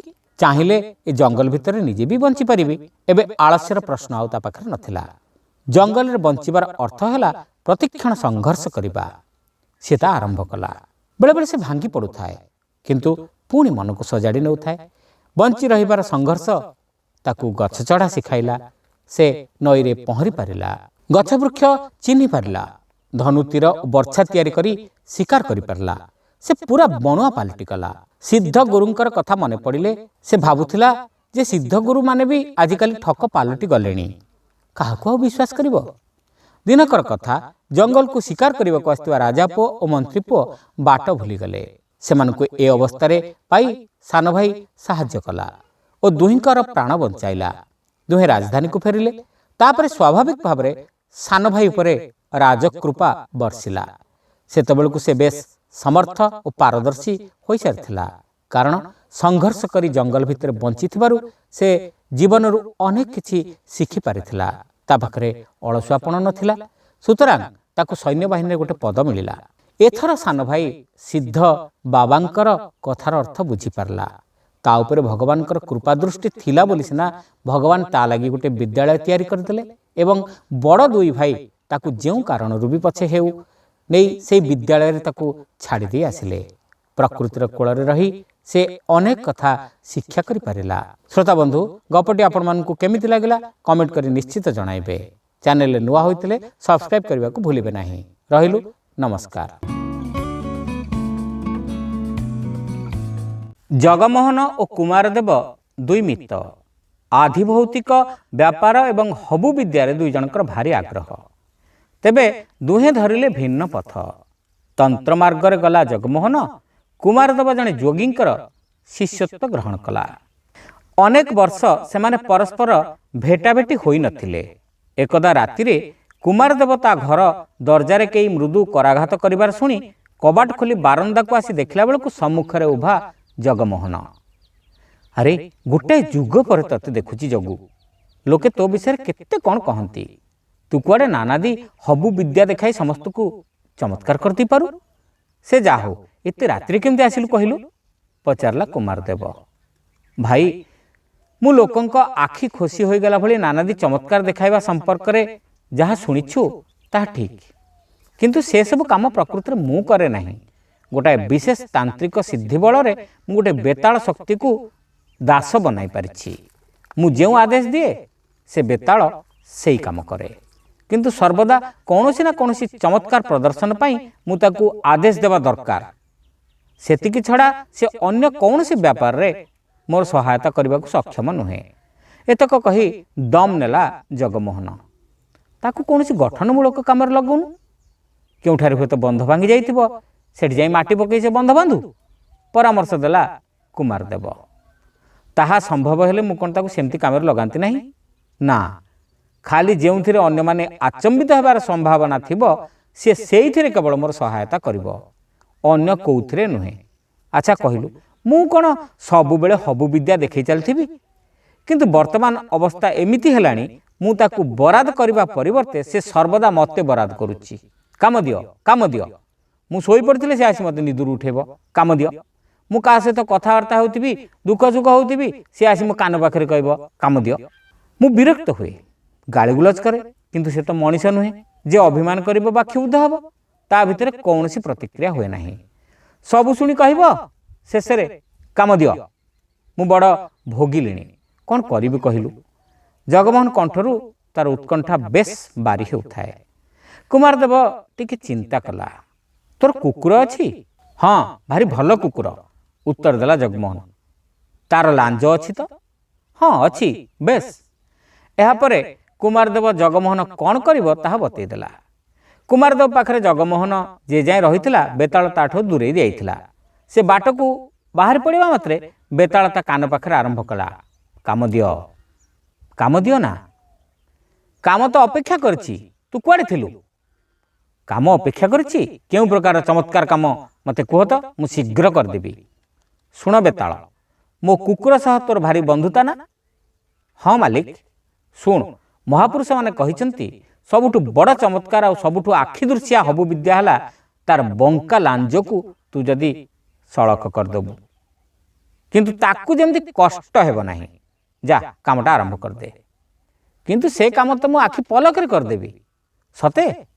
ତେବେ ମୋର ଶୁଭେଚ୍ଛା ରହିଲା, ଯା କରିକିରି ଦେଖା। ବେତାଳ ଯାଇ ତାଚ୍ଛଲ୍ୟ ଭରେ କୁକୁରର ଲାଞ୍ଜକୁ ଦୁଇ ହାତ ଭିତରକୁ ନେଇ ସଳଖ କରି ଆଉଁସି ଦେଇ ଛାଡ଼ିଦେଲା। ତତ୍କ୍ଷଣାତ୍ ଲାଞ୍ଜଟି ପୁଣି ଗୋଲାକାର ବଙ୍କା ହୋଇଗଲା। ବେତାଳ ପୁନର୍ବାର ସଳଖ କଲା, ଲାଞ୍ଜ ପୁନର୍ବାର ବଙ୍କା ହୋଇଗଲା। କ୍ରମେ ବେତାଳ ତାର ସମସ୍ତ ଏକାଗ୍ରତା ଦେଇ କାମଟିରେ ନିମଜ୍ଜିତ ହୋଇଗଲା। ଶେଷ ସମ୍ବାଦ ଅନୁସାରେ ବେତାଳ କୁକୁର ଲାଞ୍ଜକୁ ସିଧା କରିବା କାମରେ ଏବେ ବି ରହିଛି। ଶ୍ରୋତାବନ୍ଧୁ, ଗପଟି ଆପଣମାନଙ୍କୁ କେମିତି ଲାଗିଲା କମେଣ୍ଟ କରି ନିଶ୍ଚିତ ଜଣାଇବେ। ଚ୍ୟାନେଲରେ ନୂଆ ହୋଇଥିଲେ ସବସ୍କ୍ରାଇବ୍ କରିବାକୁ ଭୁଲିବେ ନାହିଁ। ରହିଲୁ, ନମସ୍କାର।